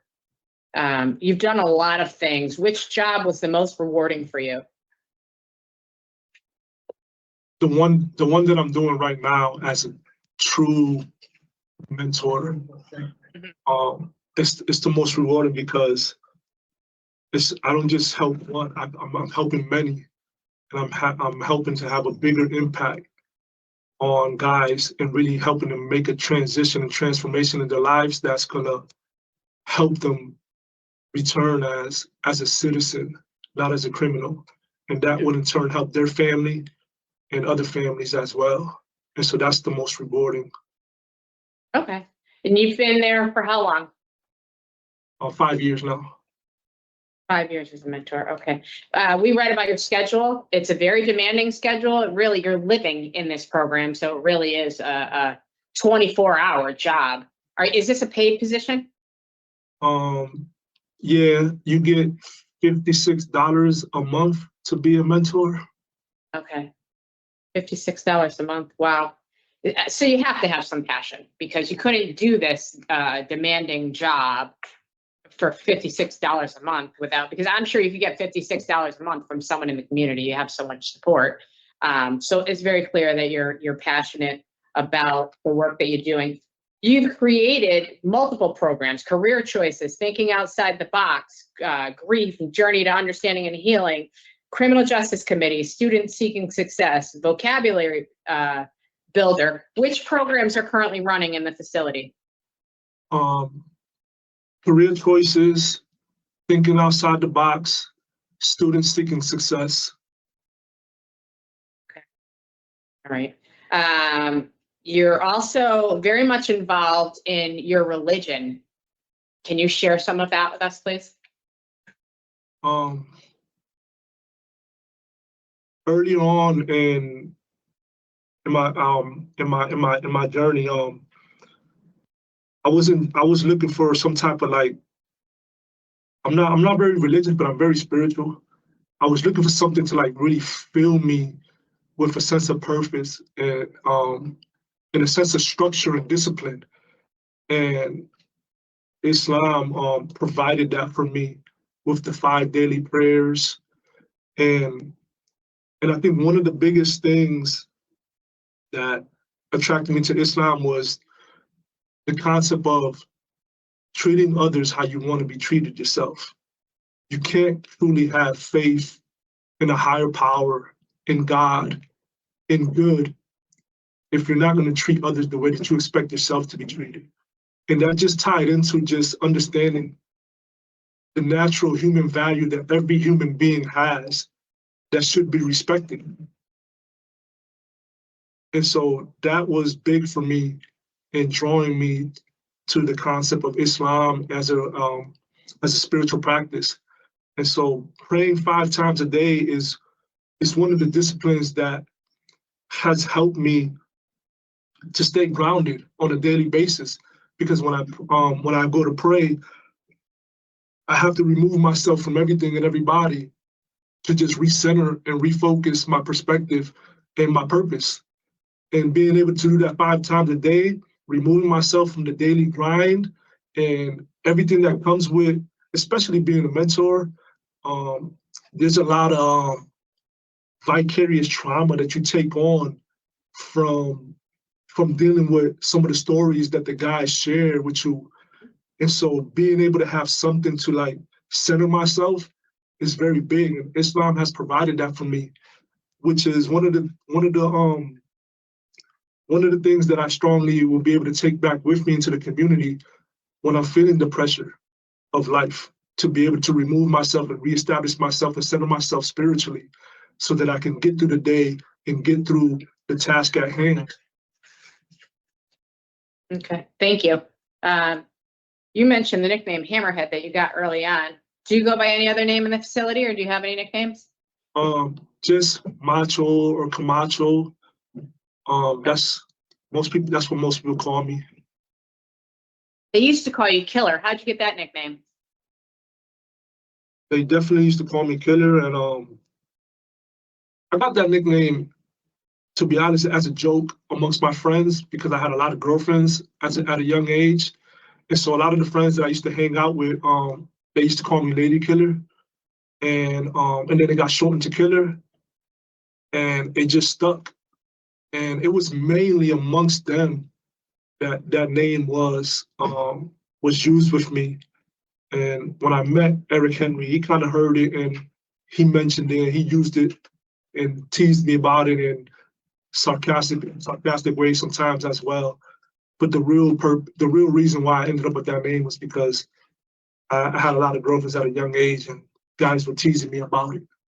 Okay, thank you. I thought of something else I wanted to ask you earlier and I forgot. Did you put gloves on when you committed your offense? No, I did not. And the gloves that I had, those were the gloves I used for my motorcycle. I had a motorcycle at the time. Yeah. And I had a motorcycle permit. And I used those gloves to drive my motorcycle.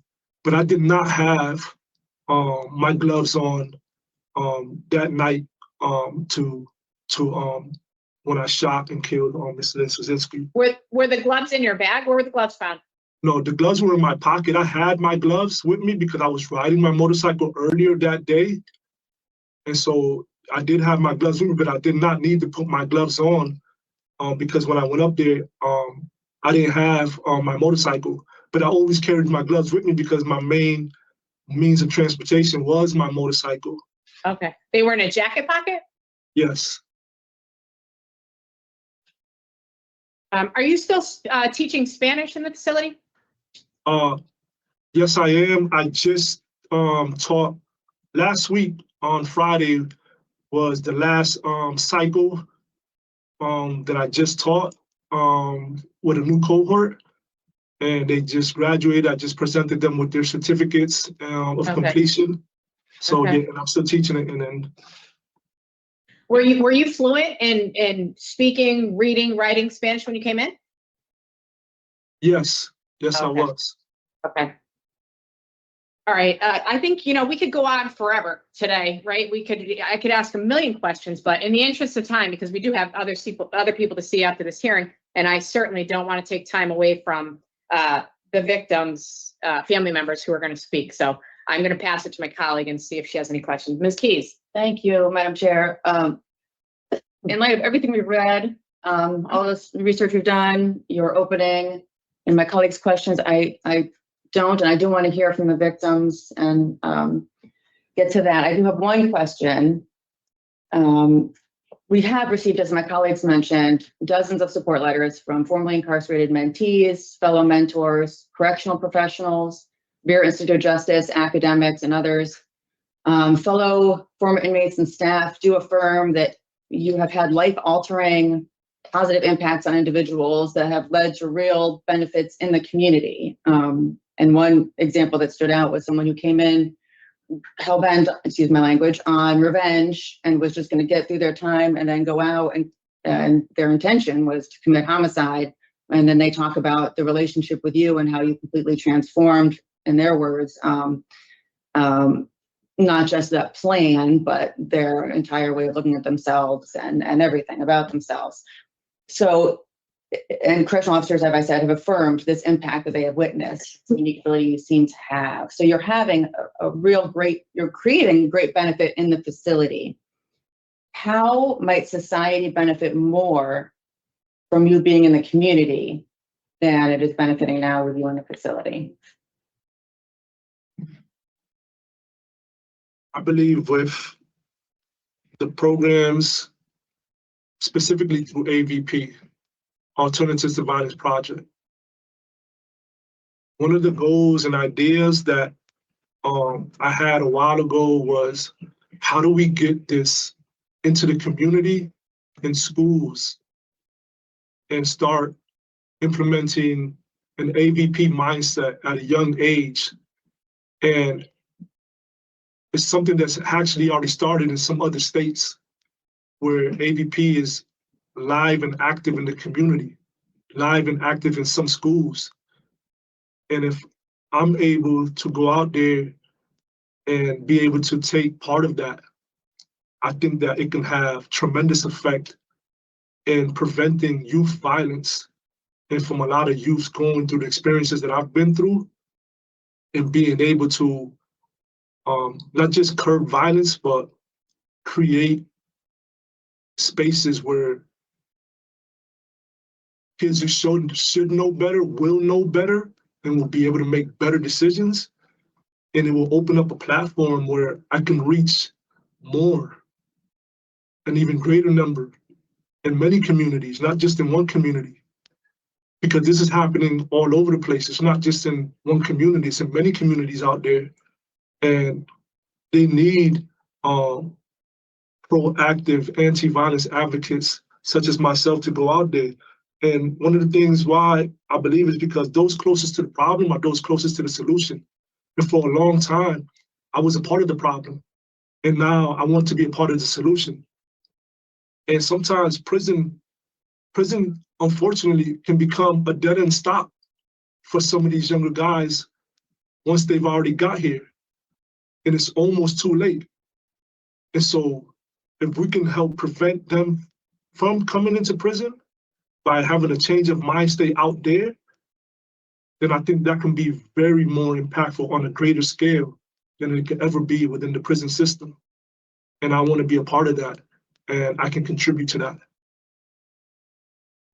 Thank you. Appreciate your response. Thank you, Madam Chair. That's all I have. Thank you. And I'll further note for the record, because we have alluded to the support letters, but they include formerly incarcerated, your current peers and mentors, mentees from the TRUE program, family members, professors of the multiple colleges that you've attended, the staff within the DOC facility, to include the former commissioner of the Department of Correction.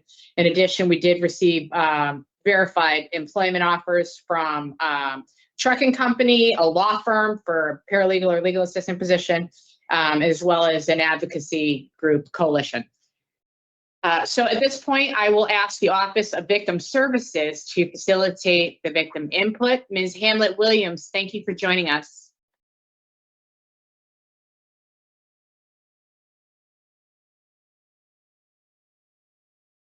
She's muted, so we'll wait.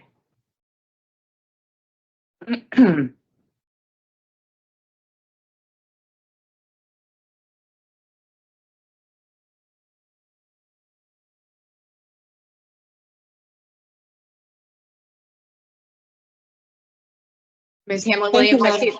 Thank you, thank you. Thank you, Madam Chair, and good morning. Can you hear me? Yes. Thank you. I have here today the family members and loved ones of the victims who would like to address the board. Before we begin, I would like to take this opportunity to thank my colleague, Victim Services Advocate Heather Majors, who is assisting by ensuring that some of the victims are able to join us remotely from her office at the courthouse. To the family members and loved ones present, I ask that you please remain muted until you are introduced. I will introduce each speaker by their initials and relationship to their loved ones before asking them to unmute and begin with their statements. As you address the board regarding the impact of this case and refer to the inmate, please ensure that your statements are directed solely to the board members and not to the inmate directly. When you are done with your statement, please mute again. Thank you. We will begin with the sister of victim LS. LB, you may unmute and begin with yours and your father's statement.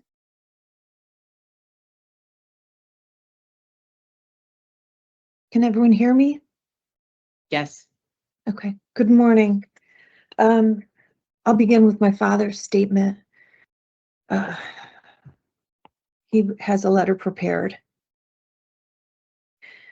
My wife and I are unable to attend the virtual session scheduled for May 22nd to discuss Marco Camacho's request for parole because we are traveling. Our comments regarding Marco Camacho's request for parole are as follows. And forgive me for reading as slowly as I am because this is incredibly upsetting. It hasn't changed in the 30 years. So my heart is pounding and I'll do my best to get through this. Marco Camacho is a convicted mass murderer. He ambushed and killed 4 unarmed people, including our daughter, Lynn, on September 25th, 1996. He was convicted on all counts and sentenced to 4 60-year consecutive sentences plus 20 more years for destroying evidence, fleeing to avoid prosecution. He therefore has a total prison term of 260 years, of which he has served less than 30 years, which is only 11.5% of his total sentence. Another way of looking at that looking at that, is that he's only served 7.5 years per 60-year sentence for each of the 4 people he murdered. Therefore, please do not grant him parole. A parole granted with such little time served would be a slap in the face for each of the 3 families of the victims.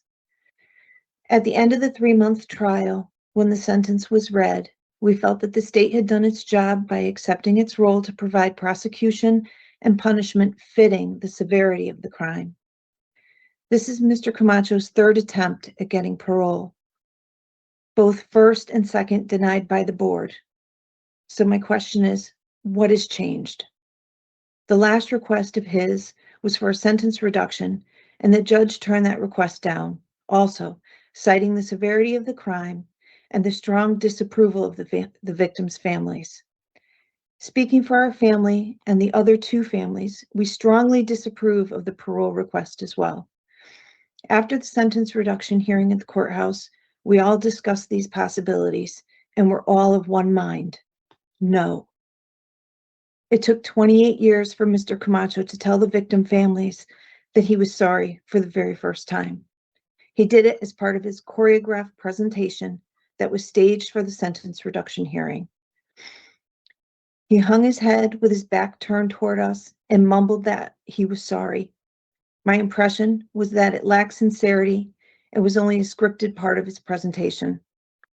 Over the years in prison, he had cultivated friendships with various well-intentioned persons at the expense of the state.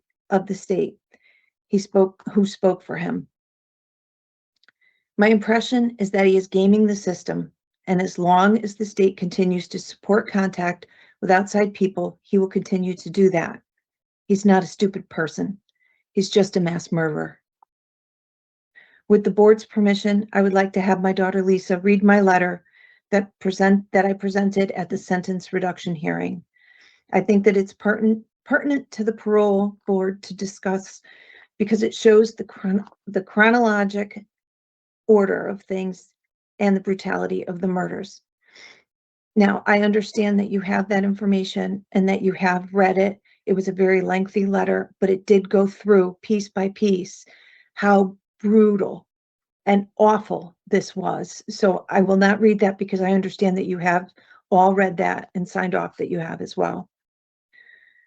We do not know if Mr. Camacho knew Lynn or Wayne Barrows, but Joanne's aunt told me after the sentence reduction hearing that a week before he murdered her, Mr. Camacho showed up at the Votino residence. Joanne answered the door, and when Marco asked for Nick, she told him that Nick wasn't home, so he told her, tell him that Killer had come to see him. He was proud of that nickname. Does he still use it in prison? Celebrating Lynn's birthday each year is reduced to placing flowers at her grave. I tend to go to her grave for lunch. I sit with her and talk with her. This is all we get. We don't get to see a face. We don't get to talk to our family. They're not here anymore. She's missed at family gatherings and holidays. Parents, brothers, sister, uncles, aunts, niece, nephews, and her many friends have all been deprived of her presence and her love in their lives because of her senseless murder by Marco Camacho on September 25th, 1996. We ask the board not grant a pardon to the mass murderer, Marco Camacho. Regards, Andrew L. Szynski, Ann C. Szynski.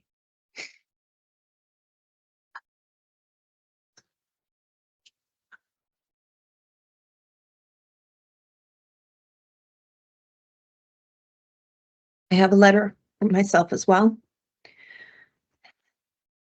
Thank you for allowing the living victims to speak to you today. We've been through this so many times, you would think it would be easier by now. I want you to know it's not. I'm the sister of Lynn Szynski. She was my only sister, my confidant, my toughest critic, my friend. Going through life without her has been incredibly lonely. I'm left with a gaping hole in my heart that none of us can escape the immeasurable feelings of loss. Leading up to today, the sleeplessness, sadness, and nightmares have taken a priority over everything else. This isn't over for us. This isn't easier. This isn't less painful. We're all suffering from wounds that simply won't heal. When I close my eyes, I may see my sister lying on that bed, gasping for her last breath. I hear Joanne dying, covered in blood. I see Nick and Wayne scattered about the room, bloody and dying. I find myself in that bedroom with Marco bursting out of the bathroom, gun raised, pointed right at me.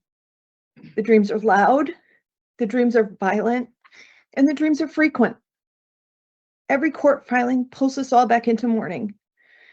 And at the same time, life keeps moving. We have to go to work. We have kids. We have grandchildren. It feels like large bits of time pass by while I'm stuck in a daze, robbing me of the present.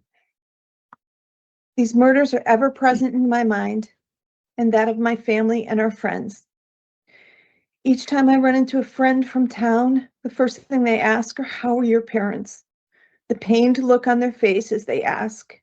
They can't imagine the pain of losing a child in such a violent manner, and they can't forget that Lynn was murdered. My sister is loved, not was, is, by her friends and family.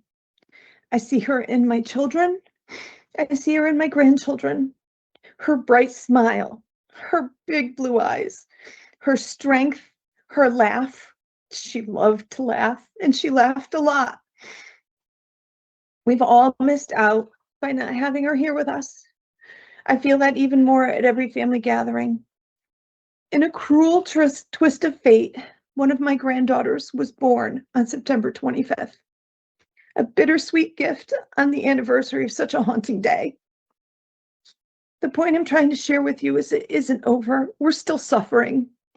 Marco Camacho may have finally apologized to the family 765 days ago during his sentence reduction hearing, but unless he's able to perform a miracle and resurrect the 4 lives that he removed from this earth, no act of service he can perform would outweigh the murders he committed that day. No watered down language by his defense team with terms used like crimes resulting in the loss of life instead of murder changed the outcome. The thought of it still sickens me. 4 people who mattered dearly are gone. Like their sentence and ours, the living victims, Marco Camacho's sentence should be permanent.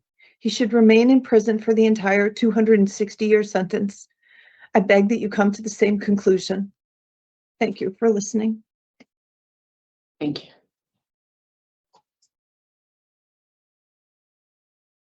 Thank you. Next, we have the brother of LS. GS, you may unmute and begin with your statement. Hello, my name is Gary Szynski, and I'm, excuse me, Lynn Szynski's brother. First, I'd like to say thank you to the board for the opportunity to speak at this proceeding. It's been 30 years since my sister was savagely taken from us by Mr. Camacho. After 30 years, it's still hard to put in words the loss that my family has endured. Every joyous occasion, excuse me, every wedding, birth, graduation, etc., is tainted by the fact that my sister is not here to share them with us. Sure, the families of the other victims feel the same overwhelming sense of loss that my family feels every day. I've watched parents and my siblings endure the pain and loss over and over again, starting with the original trial and continuing each time we attend one of these appeals or parole proceedings. And it's taken a major toll on all of us. Personally feel that 30 years is not enough time to pay for the cold-blooded way our sister was stolen from us by Mr. Camacho. I would hope this board is taking into account that he did not just commit one heinous act that day. There were 4 grisly murders that they committed by him and Mr. Henry. I wish I could be more Christianly and forgive Mr. Camacho for what he did, but I just can't find it in my heart to do so.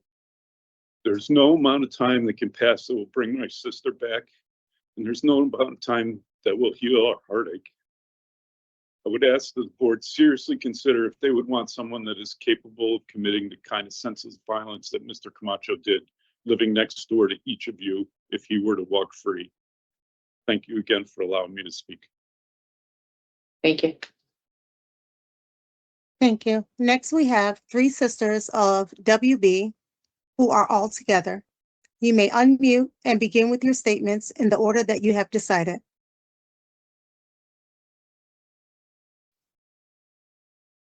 Good afternoon. I can relate to the Sadinsky family. Every one of us feels this pain all the time. Mr. Camacho is very good at projecting what his future will look like, what he has accomplished, what he will do as a mentor, that he thinks he can do it better on the outside. Well, our opinion is that on the inside, where he received all of this education, he could share this wisdom with those coming in, not with those that are on the outside who haven't done what he's done. When I listened to the recap of his actions, I feel like you're trying to rewrite the trial from 30 years ago, because we sat there and we watched him with a supportive family. Didn't sound homeless to us. He also, with the 1584, he committed these crimes, and yet he knew he was wrong because he ran. He took off. He knew he had done something wrong. His brain wasn't telling him it was okay. How does somebody shoot I'm one person? Going to let my sister Deborah take over, and hopefully you'll take all of our feelings into consideration. Thank you. I still don't understand how you can take one life, see the damage it does, and then continue to take three more.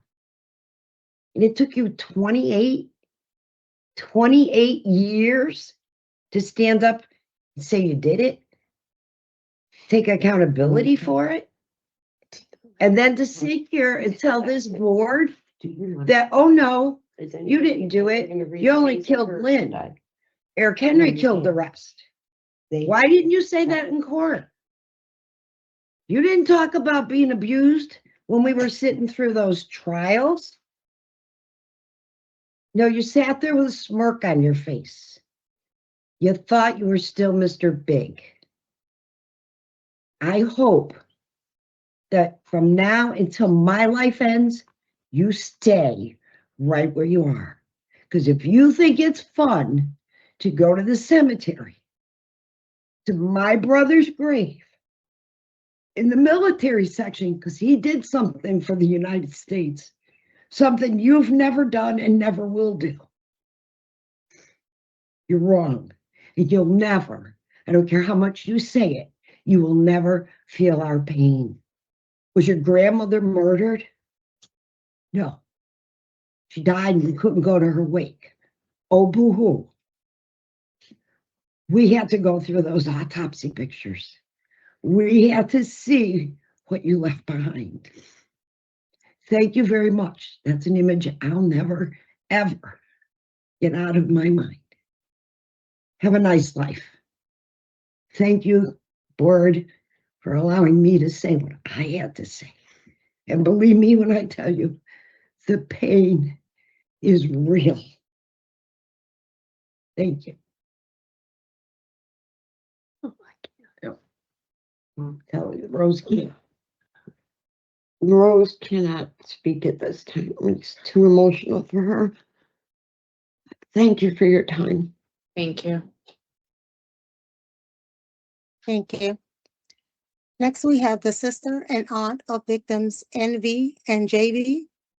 Heather, you may unmute, and BV, you may begin with your statement.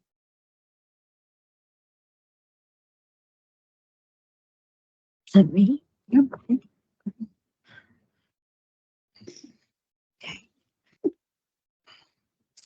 we talk about age at this, what we're dealing with today. My niece Joanne was only 6 months older than this thing on the screen. And not just that, it's just he got his sentence. He killed 4 people. He lied today. He shot everybody, and 2 people he shot twice, Lynn and Joanne. So stop lying. I'm sorry, I'm not supposed to talk to him, but I just wanted him to know that I'm aware of what went on that night. And my brother was such a kind person. He helped people, and I'm sure you knew that he was a kind person. And thank you all for what you have said today. I agree with everything you've all said. Lisa, Gary, Paula, and I forgot. Oh, I'm sorry, I forgot your name. But anyway, it's old age, you know, and I'm not going to be around much longer, but I just can't forget ever. My brother was such a wonderful man, a kind person. And Joanne, she was going to be a nurse. Now we need nurses today. I need one anyway. But I don't know what to say except you can't let him out. He got his sentence. He did what he did, and just please don't let him out. Never let him out. He doesn't deserve it. His killer quote was due to his womanizing. Well, that's not true. Your street name was Killer because you are a killer. And please, all of you that are on the screen, and Mr. Watson that's not, hear us all. This probably be the last time that I'd be able to speak on behalf of my brother and my niece, Nikki and Joanne and Lynn and Wayne. So please hear us, because it's very painful, and I plead with you. Probably the last time I'll see you all, but I'll never forget any of you or what we have all shared throughout the years. God bless, and thank you, everyone. Thank you. Thank you. Next, we have the best friend of JV, who was like a sister. TP, you may begin with your statement. Hi. Well, first off, of course, I'd like to thank the board for letting me speak today. This is very difficult to do because you have to keep reliving it, and it's just it's not easy.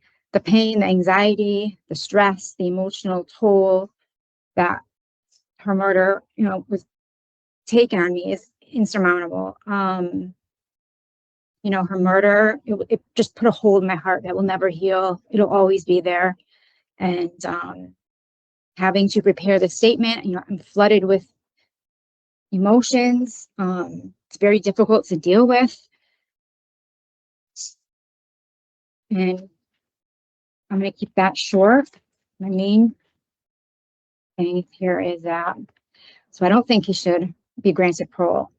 So he received 260-year consecutive sentence, as we know. He served 30 years of it.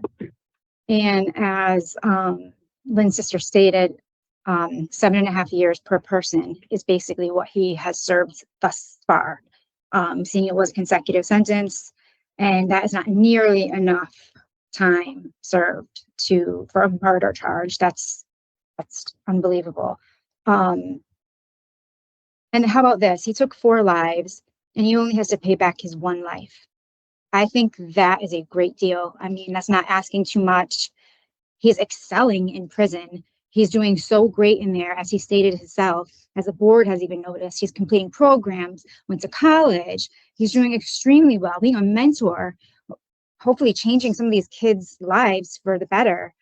If he's doing so great in there, he should stay there. That's where he belongs. Right now he's in a controlled, structured environment. So everything he's doing, it's controlled, it's structured. So that's what he's going to do. He's going to do those things. That's great. But when he gets out, it's not going to be in a controlled environment. It's not going to be structured. It's going to be just everyday life. And when he was living in everyday life, I mean, look what he did, so he had that anger in him back then. My concern is, if he is paroled, will he still have that anger in him when something goes wrong or his release plans don't work out the way he thought? And I'm just worried about that. We wouldn't know until he gets released. We wouldn't know. And that's rolling a huge dice for me, to society, to our communities. I don't think it's a good idea at all. And I think he should be denied. Him staying, honestly, him staying in prison outweighs the benefits of him being released into the community. And I think that's about all I want to say. So yeah, I think he should definitely be denied, and that's it. Thank you. Thank you. Thank you. Next, we have the son and brother of NV and JV. NV, you may unmute and begin with your statement. Yes, good morning, ladies and gentlemen of the board. I would also like to thank you for this opportunity to speak as well, as well as Wayne and Lynn's family. I do know that this is torture for all of us, doing this once again. Every day that I look at my daughter bears my sister's name, Joanne, as her middle name. And the part that I struggle with is that I had just gotten out of the Navy and was just starting to form my relationship with my father.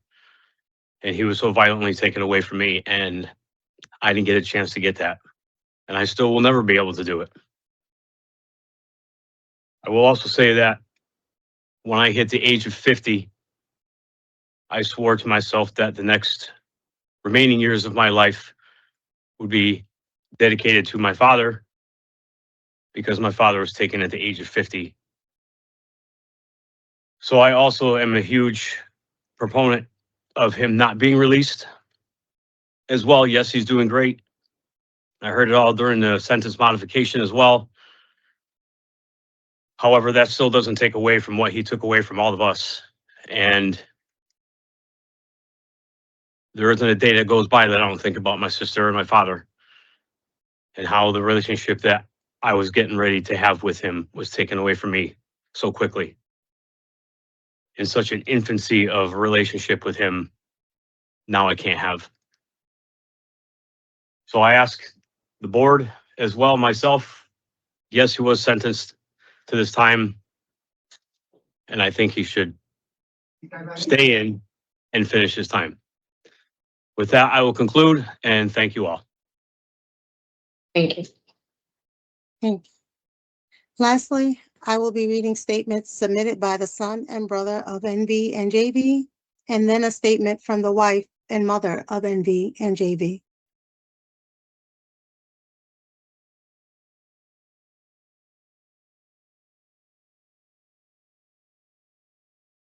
I am the son of Nicholas Votino Sr.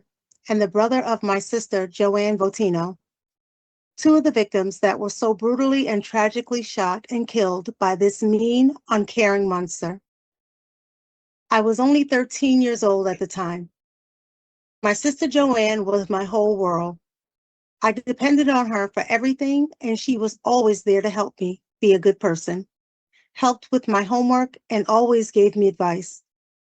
Without her, I am not a whole person. I developed an extremely deep depression, which I still have to this day. I've been in so many clinics and seen so many doctors. I still see therapists and counselors and psychiatrists to this day, especially on certain dates that come around.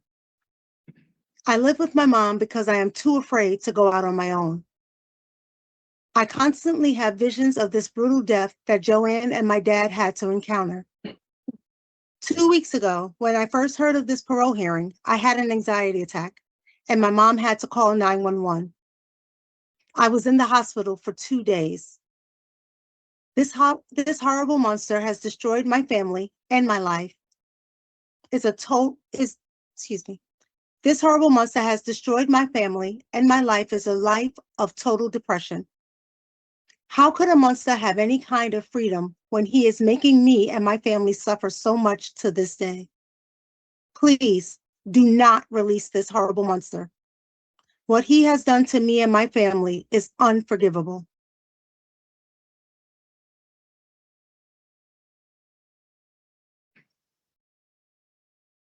To the Pardons and Parole Board, I am the mother of Joanne Votino, one of the innocent victims in this senseless, horrific tragedy.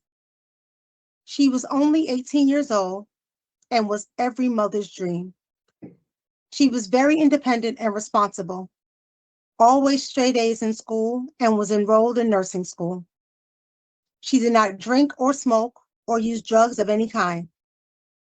She started to babysit at the age of 13, saved her money, and by the time she was 16, was able to buy her own car. So you see, the way she was tragically executed has been nothing but torture for me and my family. I am still going to therapy and counseling, especially on certain dates and holidays. My family and I have been totally destroyed by this act of the devil. My son, Anthony Votino, was only 13 years old when his father and sister were slain by this monster. Ever since this tragic day, I have had to bring him to many doctors and clinics, and he's still going to this day.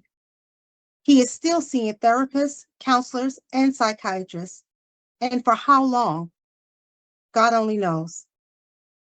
Please, please, this monster doesn't deserve to see the light of day or breathe the air we breathe after destroying me and my family, especially my princess Joanne, who was taken away from us in the most horrific way. Our pain does not go away and probably never will. Please keep the justice going for my princess Joanne. Thank you for your time to hear about our painful situation. Once a killer, always a killer. Please do not release this killer. Thank you, mother and wife of Nicholas and Joanne Votino Sr. Thank you. Okay, thank you, Ms. Hamlet Williams. At this time, let's take a quick break before we hear the statements from the attorneys and before our deliberation. The panel will stand in recess for 10 minutes. Thank you.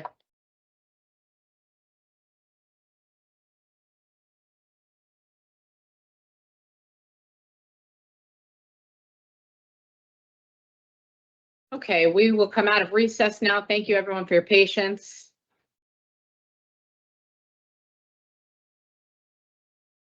At this time, the attorneys will be afforded the opportunity to make a statement.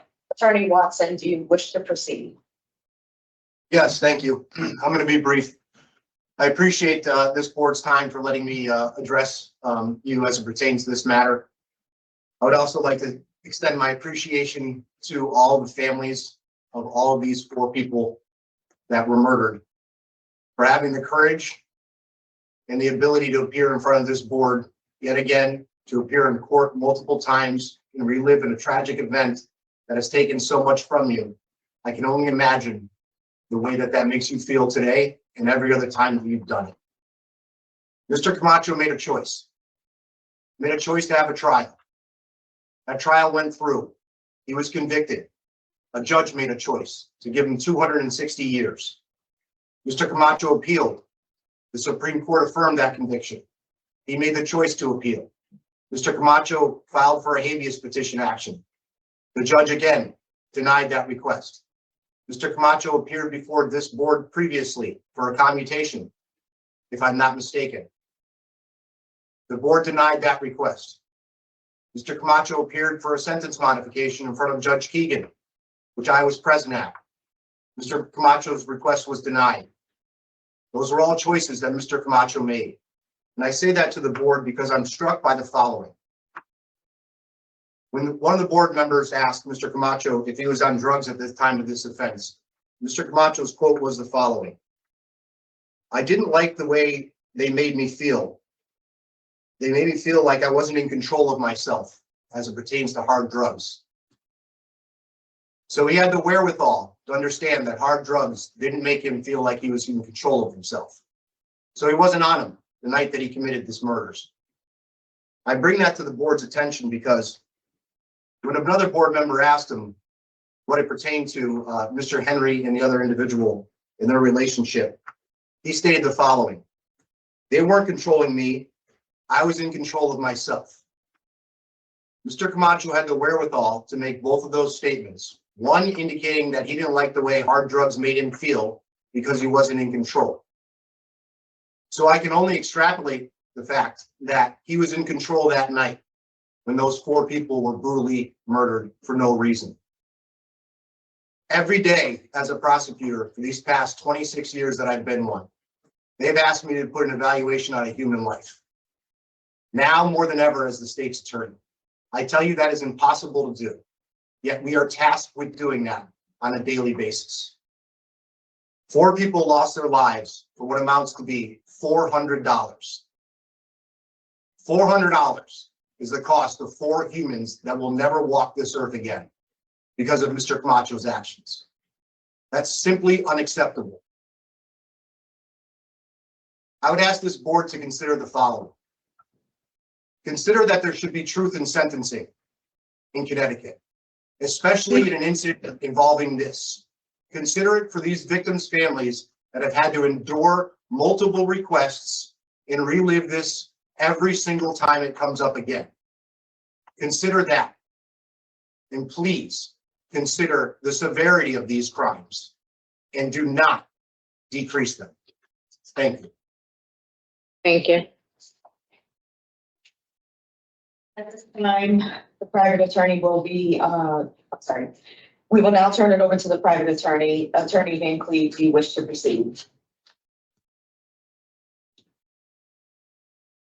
I think it's muted.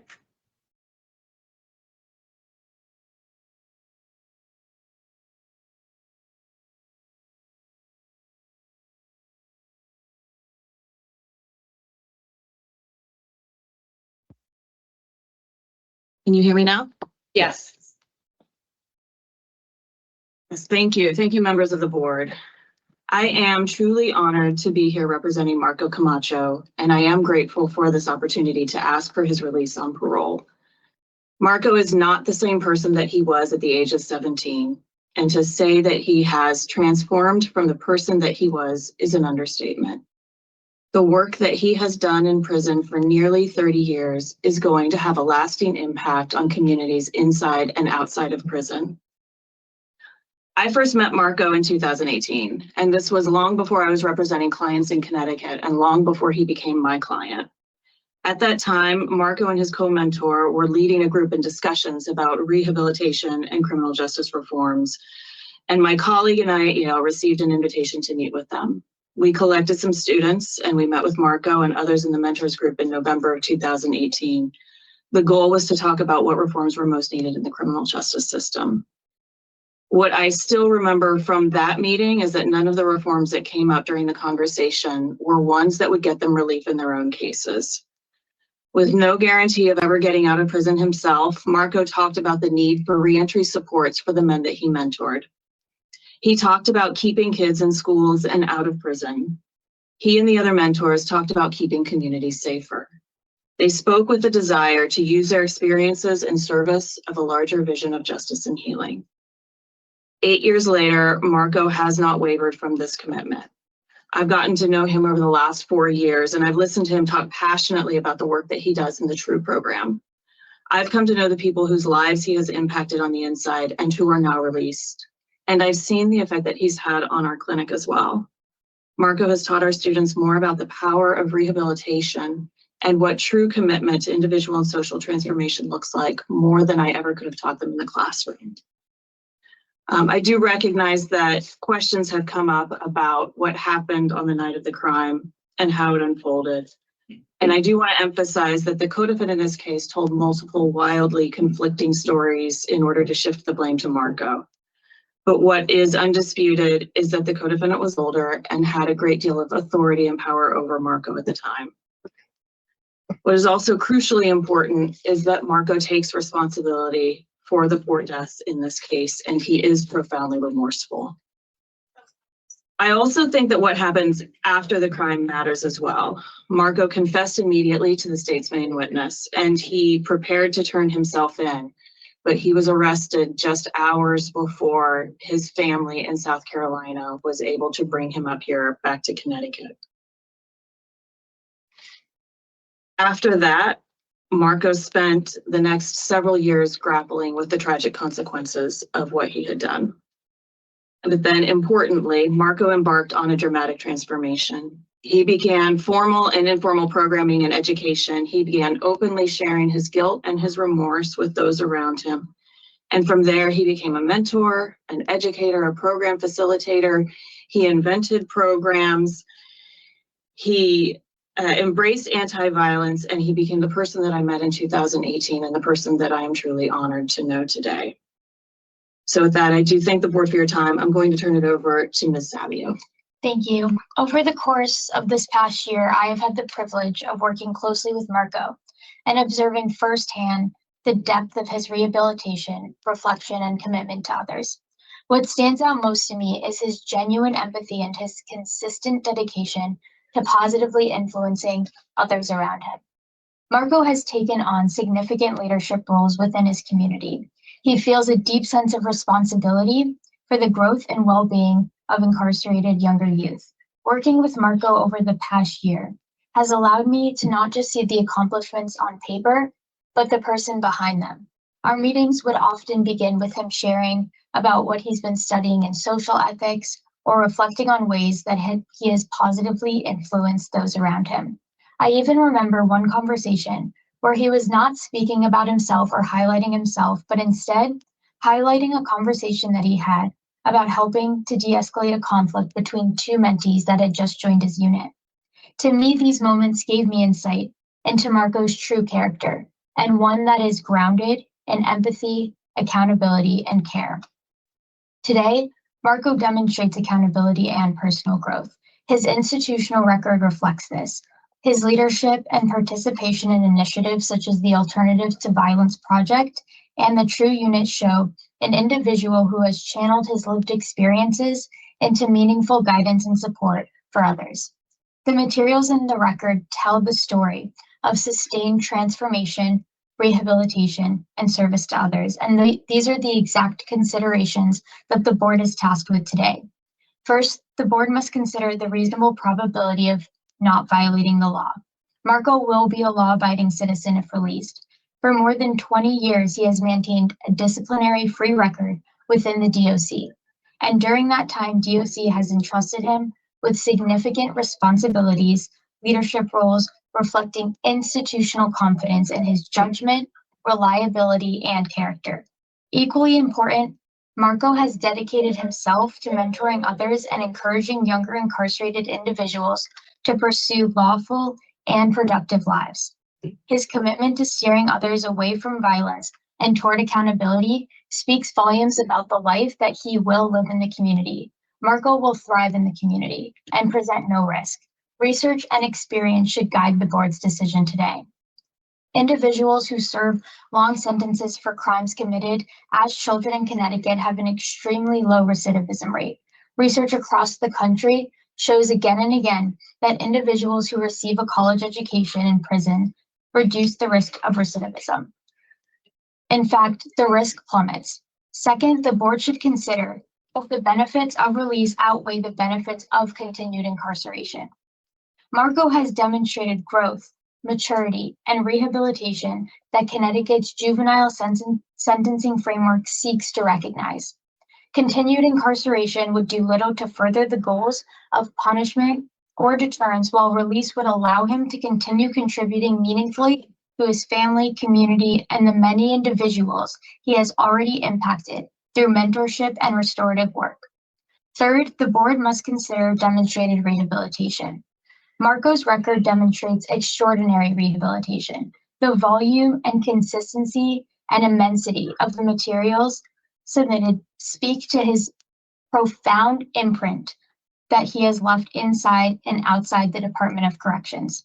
Marco has letters from 58 individuals, including the former commissioner of the Department of Correction, community anti-violence leaders, mentors, advocates, correctional staff, friends, family. These letters come from people across all different backgrounds, and they all describe Marco as someone who has earned trust through years of humility, accountability, and service to others. These people describe Marco as an empathetic presence, a mentor, and someone who actively works to de-escalate conflict and encourage personal growth in those around him. These are some of the direct quotes from individuals who submitted letters that I would like to read for you today.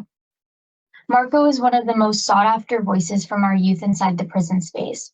His wisdom guides them to make critical decisions in crucial times. His leadership is unparalleled. Marco blooms where he is planted. He treats others with respect, compassion, and patience. Young men out there need mentors like him before it's too late. One individual also credited Marco with stopping him from pursuing revenge after the violent loss of his father, explaining that Marco's mentorship helped guide him away from retaliation and toward healing and accountability. These are just a few examples. These letters detail concrete examples of Marco's leadership and sustained commitment to rehabilitation over decades. Several individuals described the direct impact that he has had on their own lives and on the broader prison community, underscoring his growth and transformation. Marco has over 20 DOC work performance evaluations documenting the trust the department has placed in Marco over the years and his consistent ability to impact lives and the positive environment. Whether serving as a barber, mentor, or community leader within the facility, these evaluations repeatedly reflect professionalism and leadership. Marco has over 60 certificates, program materials documenting decades of self-improvement, educational achievement, restorative work, violence prevention programming, mentorship, and personal growth. These materials reflect an unmistakable commitment to development and higher education over the course of many years. In his toolbox, Marco is equipped with resources to be successful in the community. Marco's rehabilitation is evident in everything that he has done over the past 30 years. His actions consistently demonstrate a sincere commitment to education and living differently. Marco is a citizen who has accepted responsibility, dedicated himself to personal growth, contributed positively to his community, and demonstrated that he is prepared to successfully reintegrate into society and continue to positively impact the lives of others. Therefore, we respectfully ask that this board grant Marco release on parole. Thank you. Okay, thank you. So at this point, the panel will enter into deliberation to discuss this case and come to a decision, which we will render here today. Begin with my colleague, Mr. Pohl. Thank you. Thank you, Madam Chair. First, this is the most devastating experience that someone could ever have. And the grief and loss that we have heard here today shows the devastation will never go away. I'm incredibly sorry for the loss of victims and the continued pain and suffering that they go through. My heart's heavy in hearings where such great loss has happened. And I have thought for days and nights ever since reading this case for the first time, and all of the related materials, all of the volumes of materials that have been presented, and what the loved ones of the victims continue to go through today. Decisions like these are never easy. And honestly, this is the most difficult case that I've ever had as a member of this board.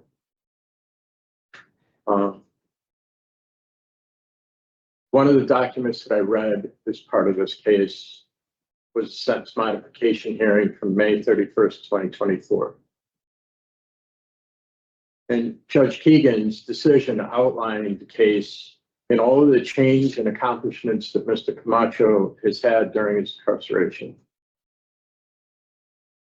In her decision, Judge Keegan applied the 6 factors of Mark in Mr. Camacho's case, which including the correctional record, the age and circumstances at the time of the crime, remorse, contributions to the welfare of others during Mr. Camacho's incarceration, dedication to opportunities for growth, rehabilitation, and overall welfare of others, and the gravity of the crimes. All of the criteria except for the gravity of crimes. The judge found that Mr. Camacho either met or made significant contributions in all of those areas. Judge Keegan's denial of the sentence modification was based on the gravity of the crime and the indescribable event where 4 people were murdered. I agree with Judge Keegan's decision. However, Public Act 1584 asks us to look at reduced culpability based upon the age of the individual. The brain science has been mentioned in this case. As part of Judge Keegan's decision, she talked about the pre-sentence investigation. And cited while the defendant's family seemed generally close and supportive, indications that there were trauma suffered at a very young age. At the time of the crime, the defendant was being manipulated and instructed by his co-defendant, who was an older, longtime crack cocaine dealer and addict. The two formed a bizarre father-like relationship in which the defendant looked to his co-defendant as an authority figure. That all came from Judge Keegan's decision.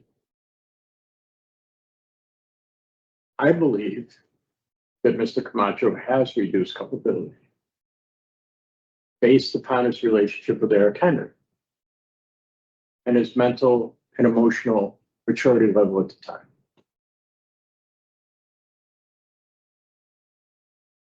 I also believe that General Statute 54-125 asks us to look that there be a reasonable possibility that Mr. Camacho has demonstrated substantial rehabilitation during his incarceration.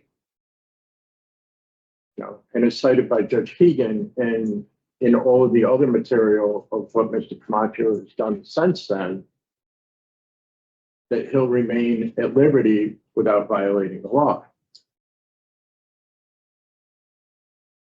Further, if he's paroled today, he is going to be on a lifetime of parole.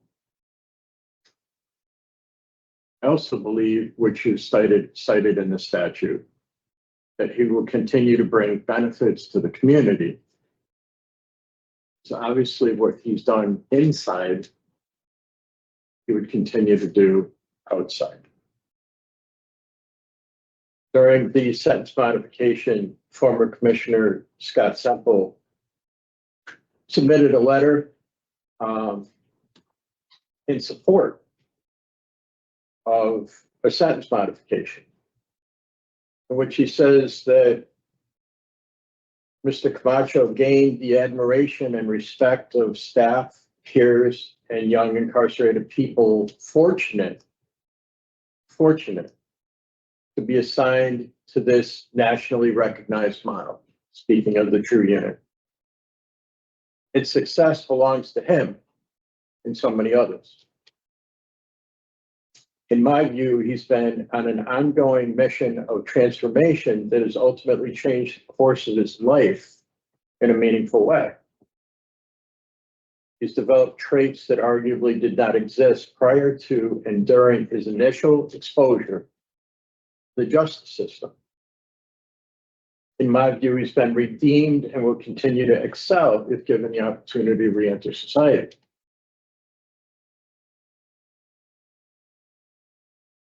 He also says that he believes that it's important to send a message to all incarcerated people that choosing a path like Marco's sends a message of hope and encouragement for others to seek a similar journey. His personal pursuits and accomplishments are also deserving of your consideration. And that comes from a former commissioner of the Department of Correction. There's a few things about this case that concern me a great deal. Eric Henry received a sentence of 45 years for criminal liability of acts of others, murder. 45 years. The guy who's cited in the police report. Mr. Camacho pled not guilty, as State's Attorney Watson pointed out, went to trial and got 65 years for every one of those murders. I'm also troubled because this is 1996. And it's when crack cocaine and the laws surrounding it at the time were giving out life sentences to people who were involved with it.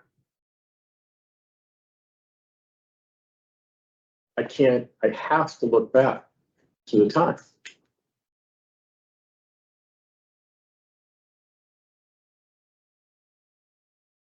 I'm also concerned because Mr. Camacho has only served 30 years of a 260-year sentence. And honestly, I'm perplexed.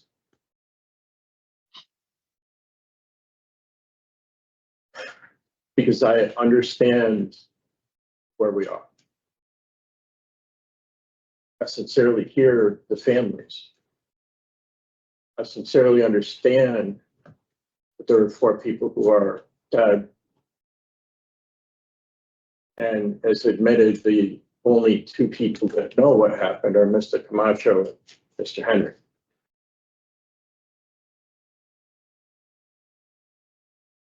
So this decision is very difficult. And I certainly would like to hear from other board members and what their input is on this case. Thank you. Very difficult case. There really are no winners here. I mean, no one leaves here today happy.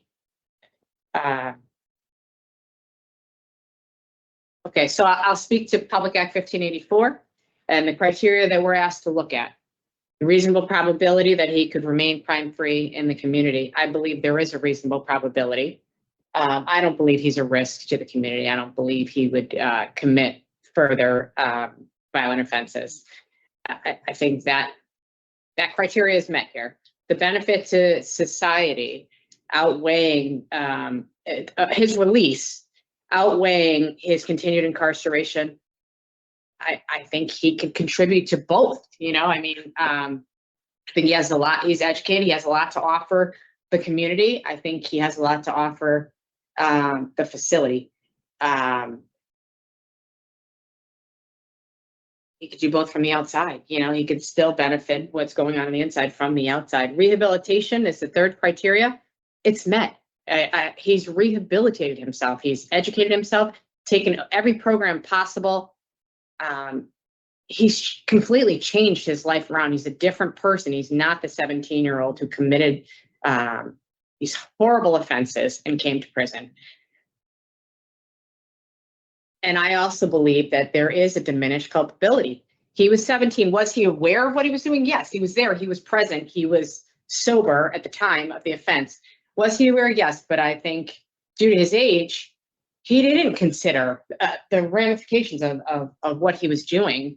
He didn't think ahead. He was in the moment with some blind, twisted loyalty to an older person who was serving in a loving fatherly role that he was missing in his life.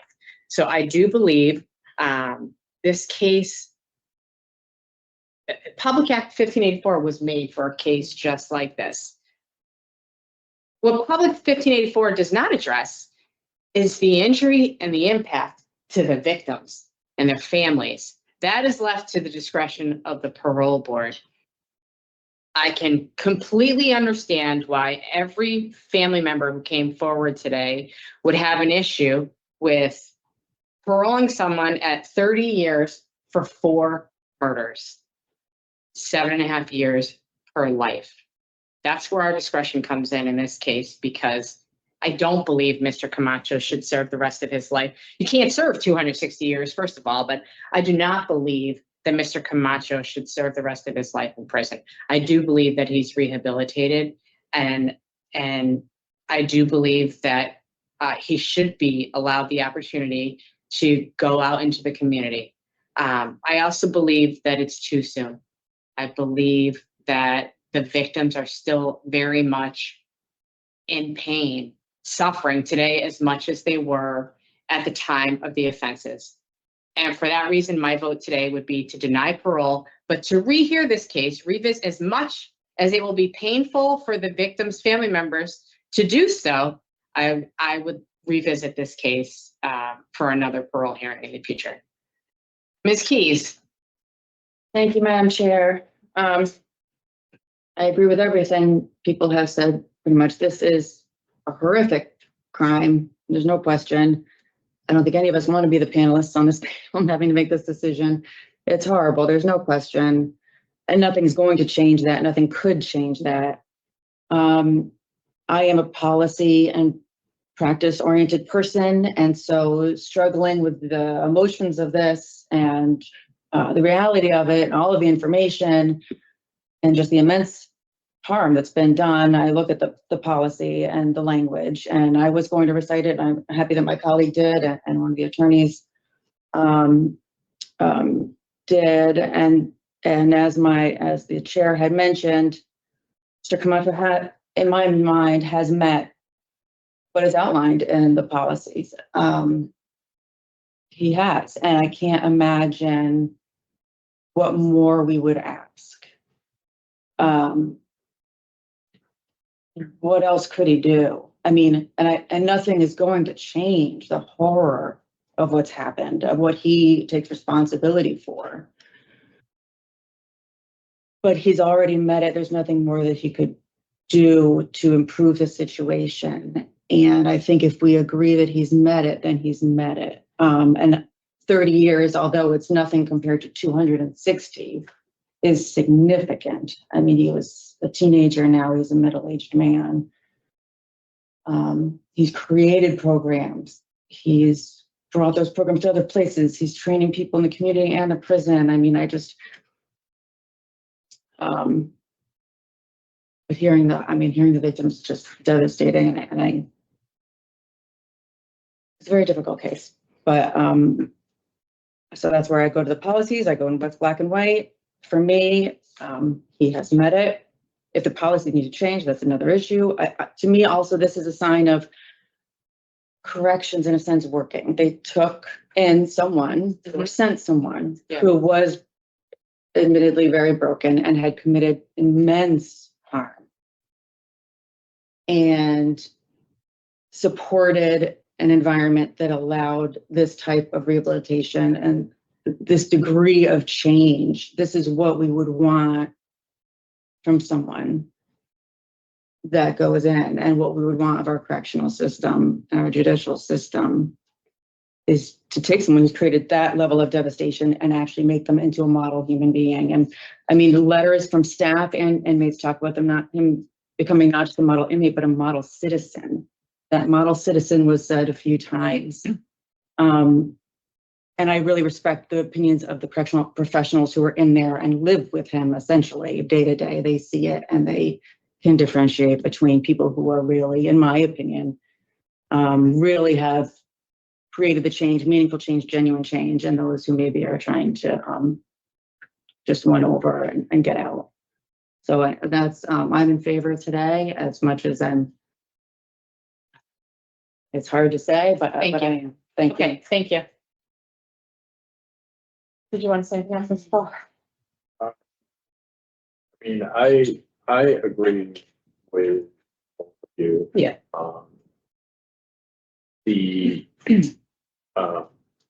Madam Chair, you had talked about consideration of release here.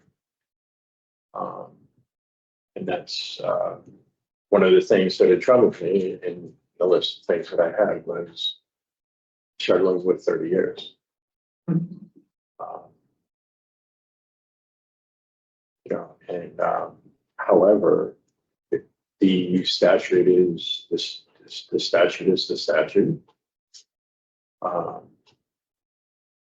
Right, he's eligible. That's set by the Public Act, right? Right. And it's just.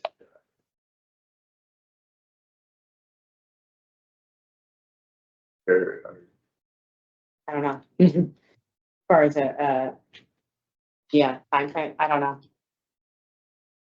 Because the sole purpose of a rehear would be punishment. I mean, a denial even, you know, I mean. Ms. Keys is right, there's nothing more for him to, I mean, he'll continue the work that he's doing, obviously, if he stays, but there's nothing more for him to do inside, yeah. So. Sure.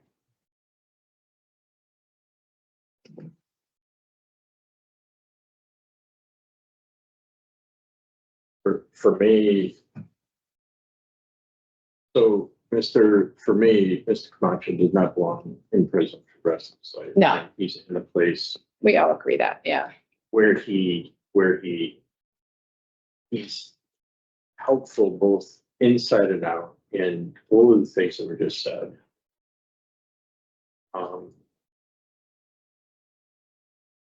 And what we're talking about is for me is 30 years.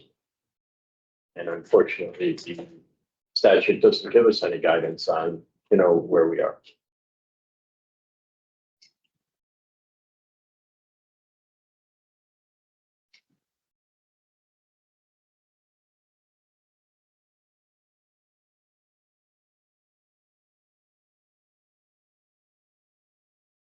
I would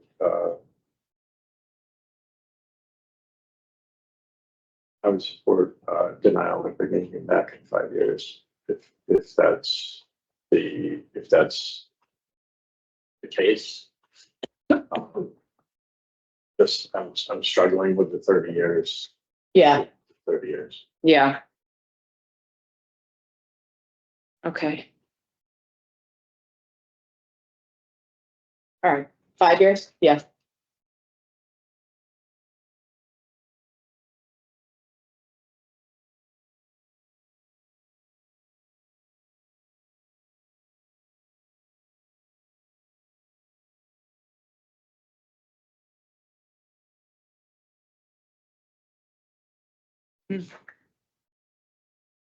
All right, we're ready? Good? All right, in the matter of Marco Camacho, inmate number 250441, I'll make a motion to deny parole at this time due to the nature and circumstance of the offense and the injury and impact to the victim's family. We'll rehear the case in 5 years, 2031. Is there a second to the motion? All in favor? Aye. Opposed? Aye. It's a majority decision with board member Keys dissenting. Thank you to everyone for your participation here today. Madam Chair, Yes. may I make a record of our objections to the denial of parole in this case? Yes. We do object to the denial of parole on the grounds that the determination in this case does not comport with Miller v. Alabama and its progeny and all of the relevant Connecticut cases, as well as the statutory requirements of 125A.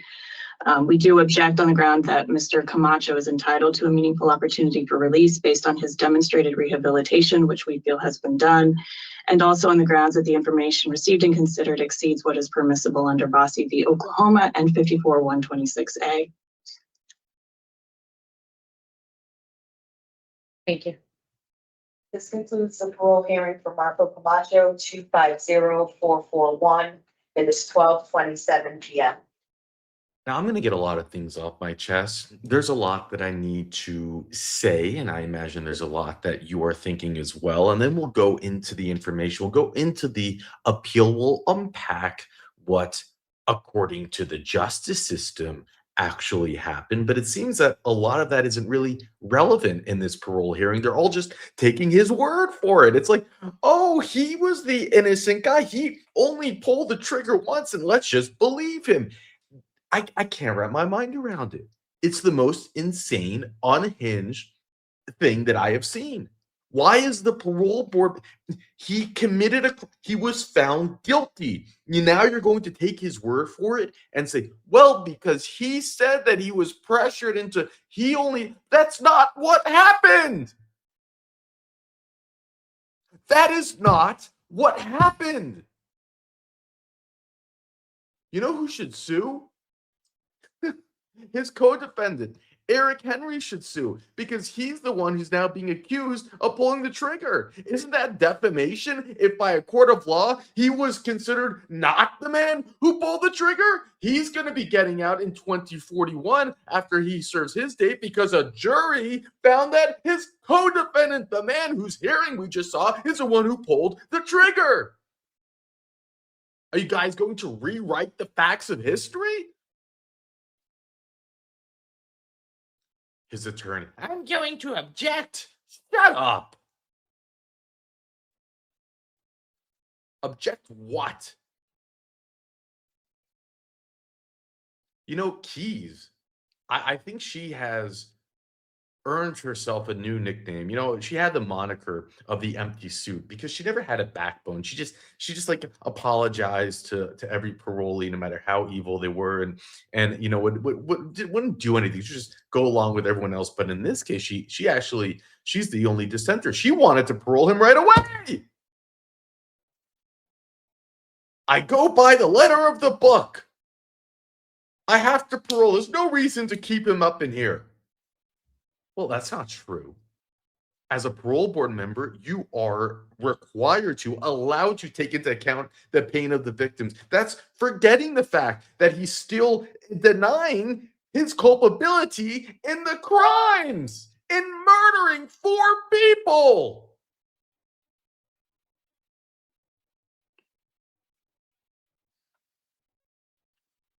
I don't understand it. I really never will. The whole thing is an oxymoron anyway. It's like, well, he's under the age of 18. His mind is not fully developed. So that's why he would have committed the crimes. And then in the same breath, saying that the man who's twice his age, the fatherly figure, is actually the one that committed the crime. Did you not see how that wait, which one is it? Is it that he's so young that he can't control him, or the guy is so old that which one is it? Do you not see the oxymoron in that? Oh no, but the parole woman will say, we have been trained to understand that the mind is not fully developed. Which one is it? You can see he's highly intelligent. Do you not think that he was probably, even at the age of 17, more intelligent than his co-defendant?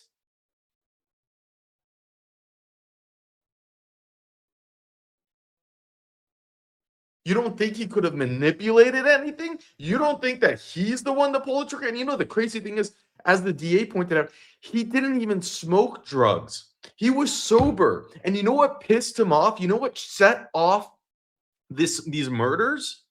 When he went to collect the money, he had his gun. By the way, his gun, the guy who owed him the $400 blew the crack smoke in his face and called him a punk.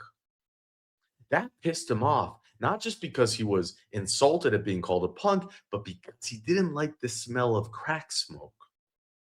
And that completely sober kid pulled out his gun and blasted him in the head. That's what happened. You don't believe me? Let's go look it up. Thank you, Sir Richard, for pulling all the documents. Certainly something, I don't know, the parole board members wanted to completely ignore. Henry said that he and the defendant had gone to Botino's house with the intention, Henry's co-defendant, of either collecting a narcotics set or taking the Jeep instead. And by the way, there are so many lies in this case. I'll try to go through all of them. The gloves, the motorcycle, the Jeep. When they arrived at Botino's house, they were surprised to find Botino had company, Burroughs and Zazinski, all of whom were in Botino's bedroom smoking Pepsi. The defendant and Botino began discussing the narcotics debt, but Burroughs interrupted them, calling the defendant a punk, which prompted the defendant to shoot Burroughs and then Botino. This is our defendant, the innocent Peppa Angel Aladdin, who's just 17 years old and manipulated by the older man. Zazinski began screaming, and Henry told the defendant to shoot her because she could identify them. After the defendant shot her, Zazinski continued to moan, and Henry told the defendant to shoot her again so that she could not identify them. As the defendant and Henry were leaving, they were surprised by Joanna Bonito's yelling from the hallway, as they did not know what anyone else was in the house. Henry told the defendant to shoot her because she was a witness to the crimes, and the defendant complied. So very, very, very, very, very, very different story than the one that we heard, that it was his co-defendant that shot them and then pressured him. You know, we have heard that story before. It is so juvenile, pun intended, that story, right? Where they blame someone, where they always say, I was told, he handed me the gun and I was told I had to shoot them and I was so afraid. And it's like, oh yeah, sure. That's exactly what happened.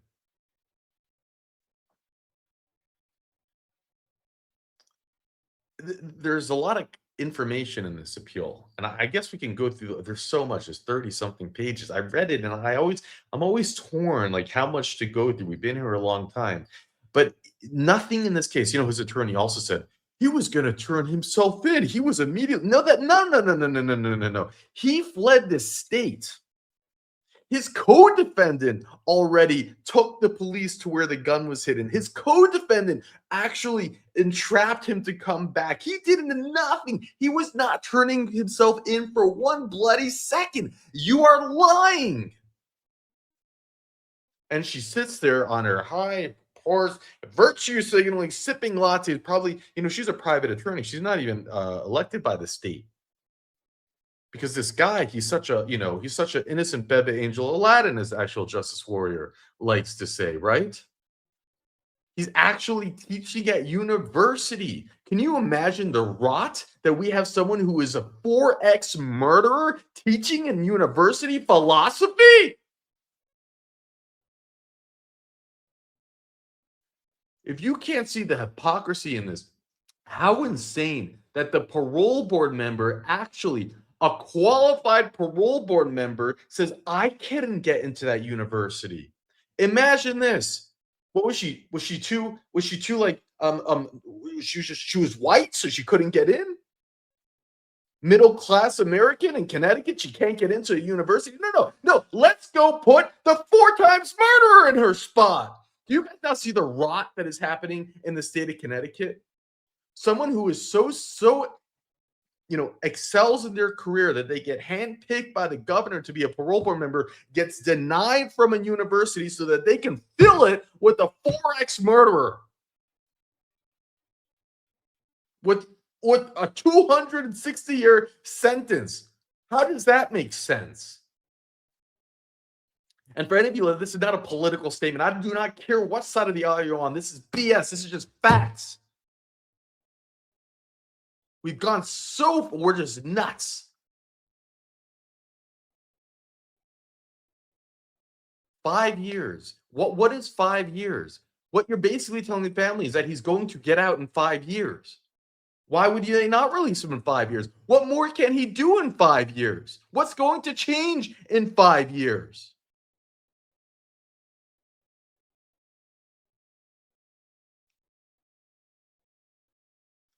And for the family, what does it buy them?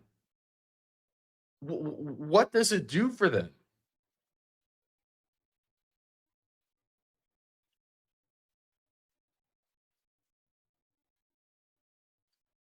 You can't even imagine. When does the anxiety start kicking in?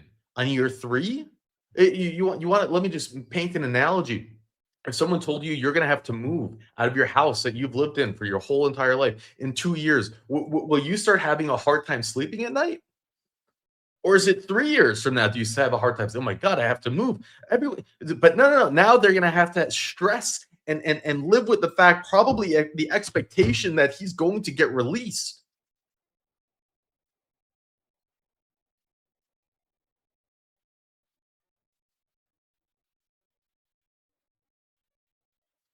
And this is why whenever people say, "Oh, the death penalty is such a waste. Who cares about the DP?"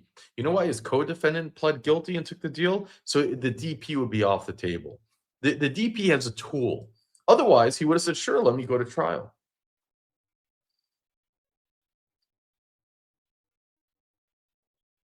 Or the DP can be used so that this doesn't happen. So that they don't write new legislation to say, "Well, he can't be, he wasn't an adult."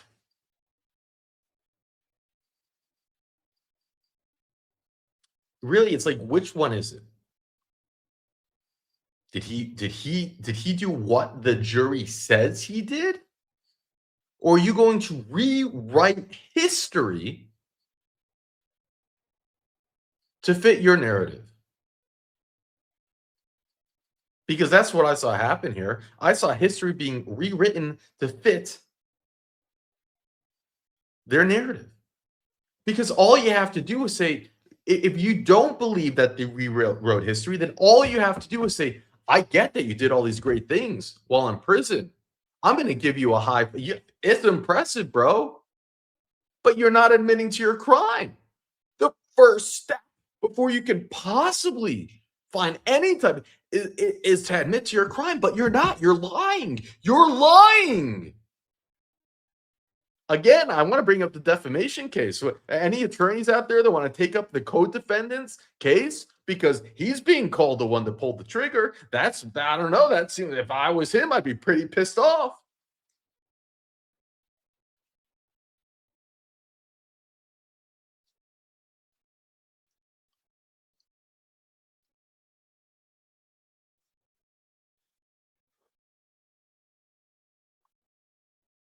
God, I hate keys. Even Mike Bold wouldn't grant. Even Mike Bold. I've got the letter of the books. I have to grant. There's so much. Even the nickname thing. What's your nickname? They mentioned that in the so at trial. What happened is at trial they brought up a witness who was I think his girlfriend or friend, and she called him killer because that's just what she called him. So the defense asked for mistrial. The judge took the jury aside and said, "You have to pretend that never happened." And then they brought up another witness, or the same witness sometime later, and again she called him a killer, and they did the whole thing. They had to strike it because that was his nickname, Killer. And he sits here to say, "Oh, I was good with the ladies." I was so good with the ladies, they all called me Killer. Because everyone calls guys who are good with the ladies who also kill 4 people Killer. I mean, that's just what they do. And at the same time, he's so good with it because you look like, I mean, obviously he's a good looking guy, right? He's really clearly good with the ladies at 17 years old. And, at the same time, he's just a poor, little guy who's like so nervous of his daddy figure who's going to go and shoot people with his gun. And he did bring gloves there, by the way. And he did hide the gloves when he insists, "Oh, I didn't have gloves with my motorcycle, the rain." And the whole crazy story too. I wouldn't drive the car with my gun in there, but I would drive it with a thing full of drugs. And again, it's like, wait a minute. I thought you're under the age of 18. You can't make rational decisions, but you're so rational that you're not going to drive the gun because you don't want to get caught, because you've calculated that the sentence would be more severe for having the gun than the drugs. Or you're lying. And I just think you're lying.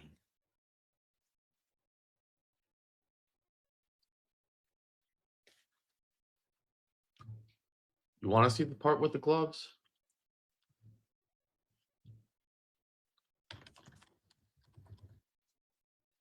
Let's go. There are 8 mentions of gloves. Let's start with the first one. We'll go down.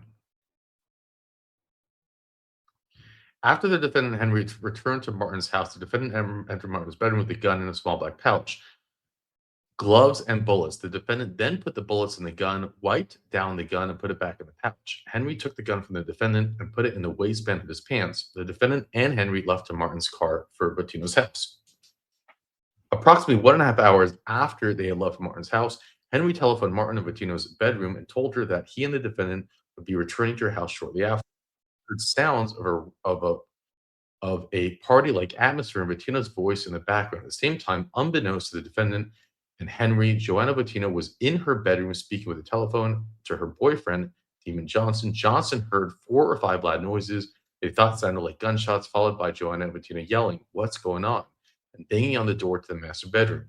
Johnson then heard Joanna Bottino scream, "Oh my God," followed by a loud thump as she fell to the ground as a result of being shot.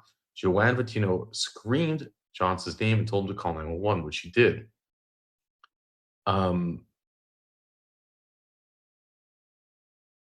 The defendant tapped Martin on the right side of her back above her waist and said, "I just shot a girl right here. Do you think I killed her?" Martin did not think that the defendant was serious. Wait, so we need to go back to the gloves. Hold on. While Soto waited, the defendant enters Martin's bedroom holding empty bullet casings, which he put in a plastic baggie. This is a totally sober, unafraid 17-year-old. He's actually like the cleanest gunsling. He actually is keeping the shell casings. That was from a revolver. He didn't have to collect them, but he put them in a baggie. He then told Henry that he needed to dispose of the gloves and lifted up his shirt, asking Henry to check him for evidence of the murders. The defendant then looked down, cursed, and ran into the bathroom where he grabbed Martin's toothbrush and used it to scrub his pants and boots. Again, a very afraid, scary person. Martin and Henry decided to go to a hotel to sell Pepsi, and the defendant gave the narcotics to sell. Henry embraced the defendant and said, "I love you, bro. I love you, bro." And the two discussed a code that they would use to communicate through paging each other. The defendant threw the gloves in a storm sword. Well, why would he need to throw the gloves in the storm sword? Oh, I got gloves. I'm on my motorcycle. They're in my pocket. Okay. The defendant subsequently took the Jeep and fled to his sister's house in the Bronx, New York, where he remained until September 27, 1996, and where the Jeep later was found by New York police. Henry told Martin that he had hidden the gun in the backyard of Chris's house behind a large metal plow. Okay.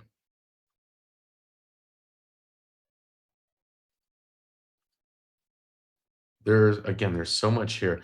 The next day, September 26, 1996, Martin and Henry spent the day at the motel. Martin began drinking alcohol. When Martin began changing the television channel and crying, Henry told her to stop because she was giving him a conscience. Henry also told her to stop drinking because he did not want her to get brave and say something to someone. At approximately 11 p.m., Martin and Henry had fallen asleep. The police raided the motel room and questioned them about the murders. That night, unbeknownst to Henry, Martin led police to the gun, a charter-armed .357 shot revolver hidden in a pouch in the backyard of Henry's acquaintance. Although he had fled the state, this is now Camacho, right? So again, does this seem like someone who is afraid of the father figure, who is terrified of him, where he actually gives the gun to his co-defendant to hide, where he takes the stolen Jeep, where he flees the state? I don't know. It doesn't sound like that's something would do, this poor little 17-year-old. Although he fled the state, the defendant stayed in contact with a number of people in Connecticut, trying to determine how much the police knew and how to cover his tracks. I thought that he was trying to turn himself in, guys. I thought he was just trying to turn himself in. Isn't that what his attorney said? Wait, is his attorney making things up? I'm so confused. He telephoned Soto several times to question about the progress of the police investigation and told him not to say anything more to the police. The defendant telephoned his girlfriend Jackie on September 26, 1996, and told her that he had gotten into a little trouble, stating that he had not committed the crimes, but that a black guy did.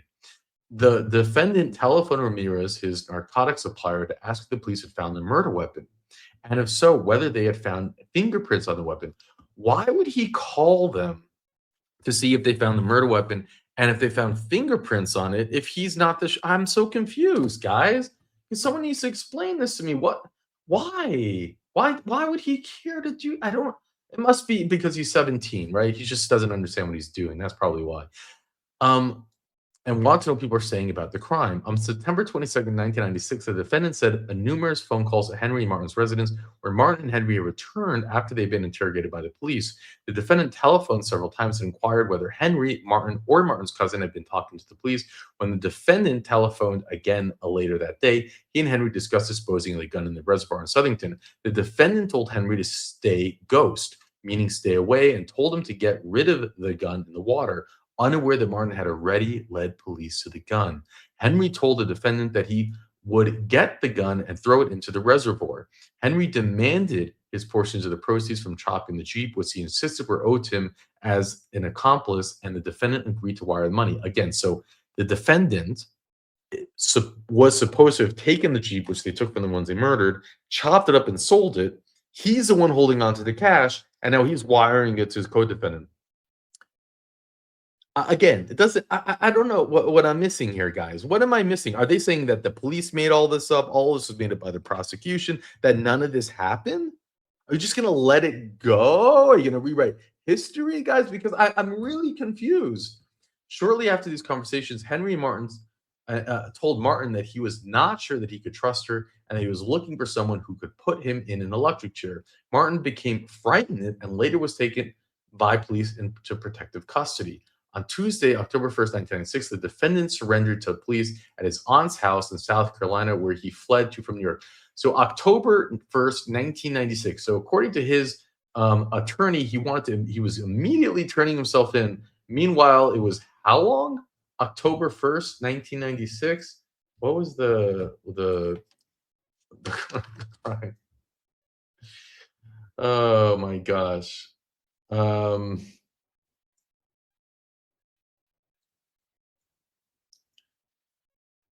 October following September 21st.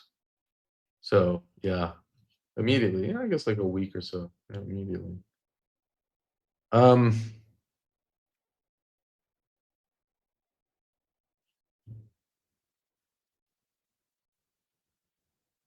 What is this about? In his rebuttal closing, prosecutor played an audio tape recording of the 911 telephone call made by Joanne Bettino after she had been shot, wherein she could be heard gasping for breath, unable to talk. Thereafter, the prosecutor made the following statements. On September 25th, 1996, the 18-year-old girl tried desperately to save her dad and couldn't. She tried to save herself and others, but did not succeed. She tried to cry for help, but her voice simply could not be heard. Well, her cry continues to this day, as does her dad's. They're not cries to be helped anymore, but that is too late. No, now they are cries for something else, cries for justice. You know, the Bible records God's questioning in the first murderer. His name was Cain, and when God asked Cain where his brother was, Cain denied his guilt and rather callously answered, I am my brother's keeper. Am I my brother's keeper? But God wasn't fooled and told Cain that the blood of his brother was crying forth from the ground. Well, so too the voices of Nick,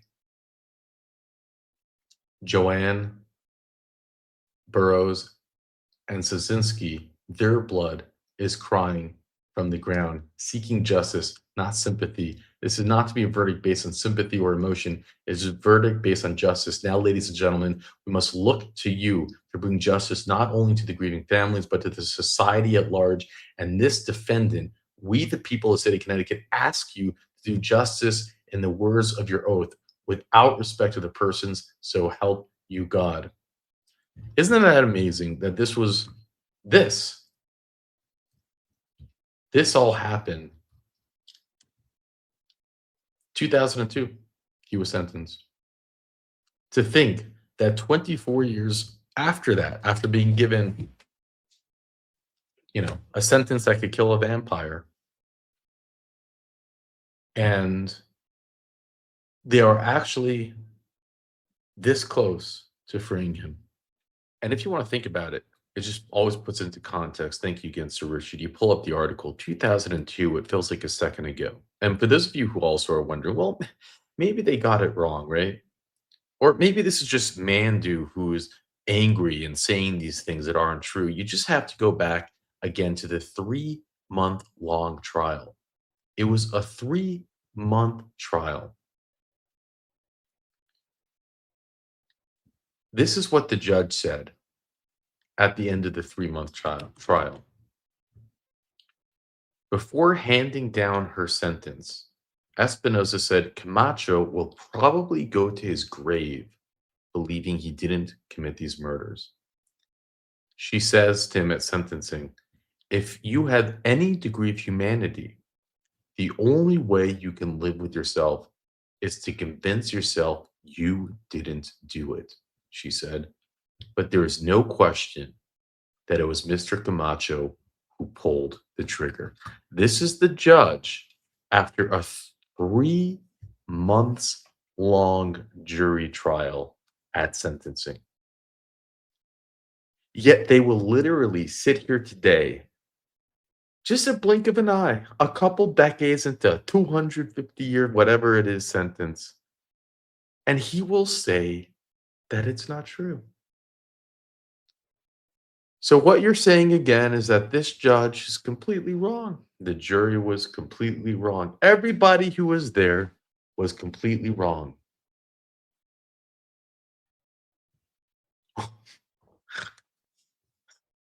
And again, I want you to know, like, I'm taking this angle because I can simply say, like, who cares? Who cares whether he pulled the trigger all 4 times? Who cares if he was just in the room? Who cares about any of that?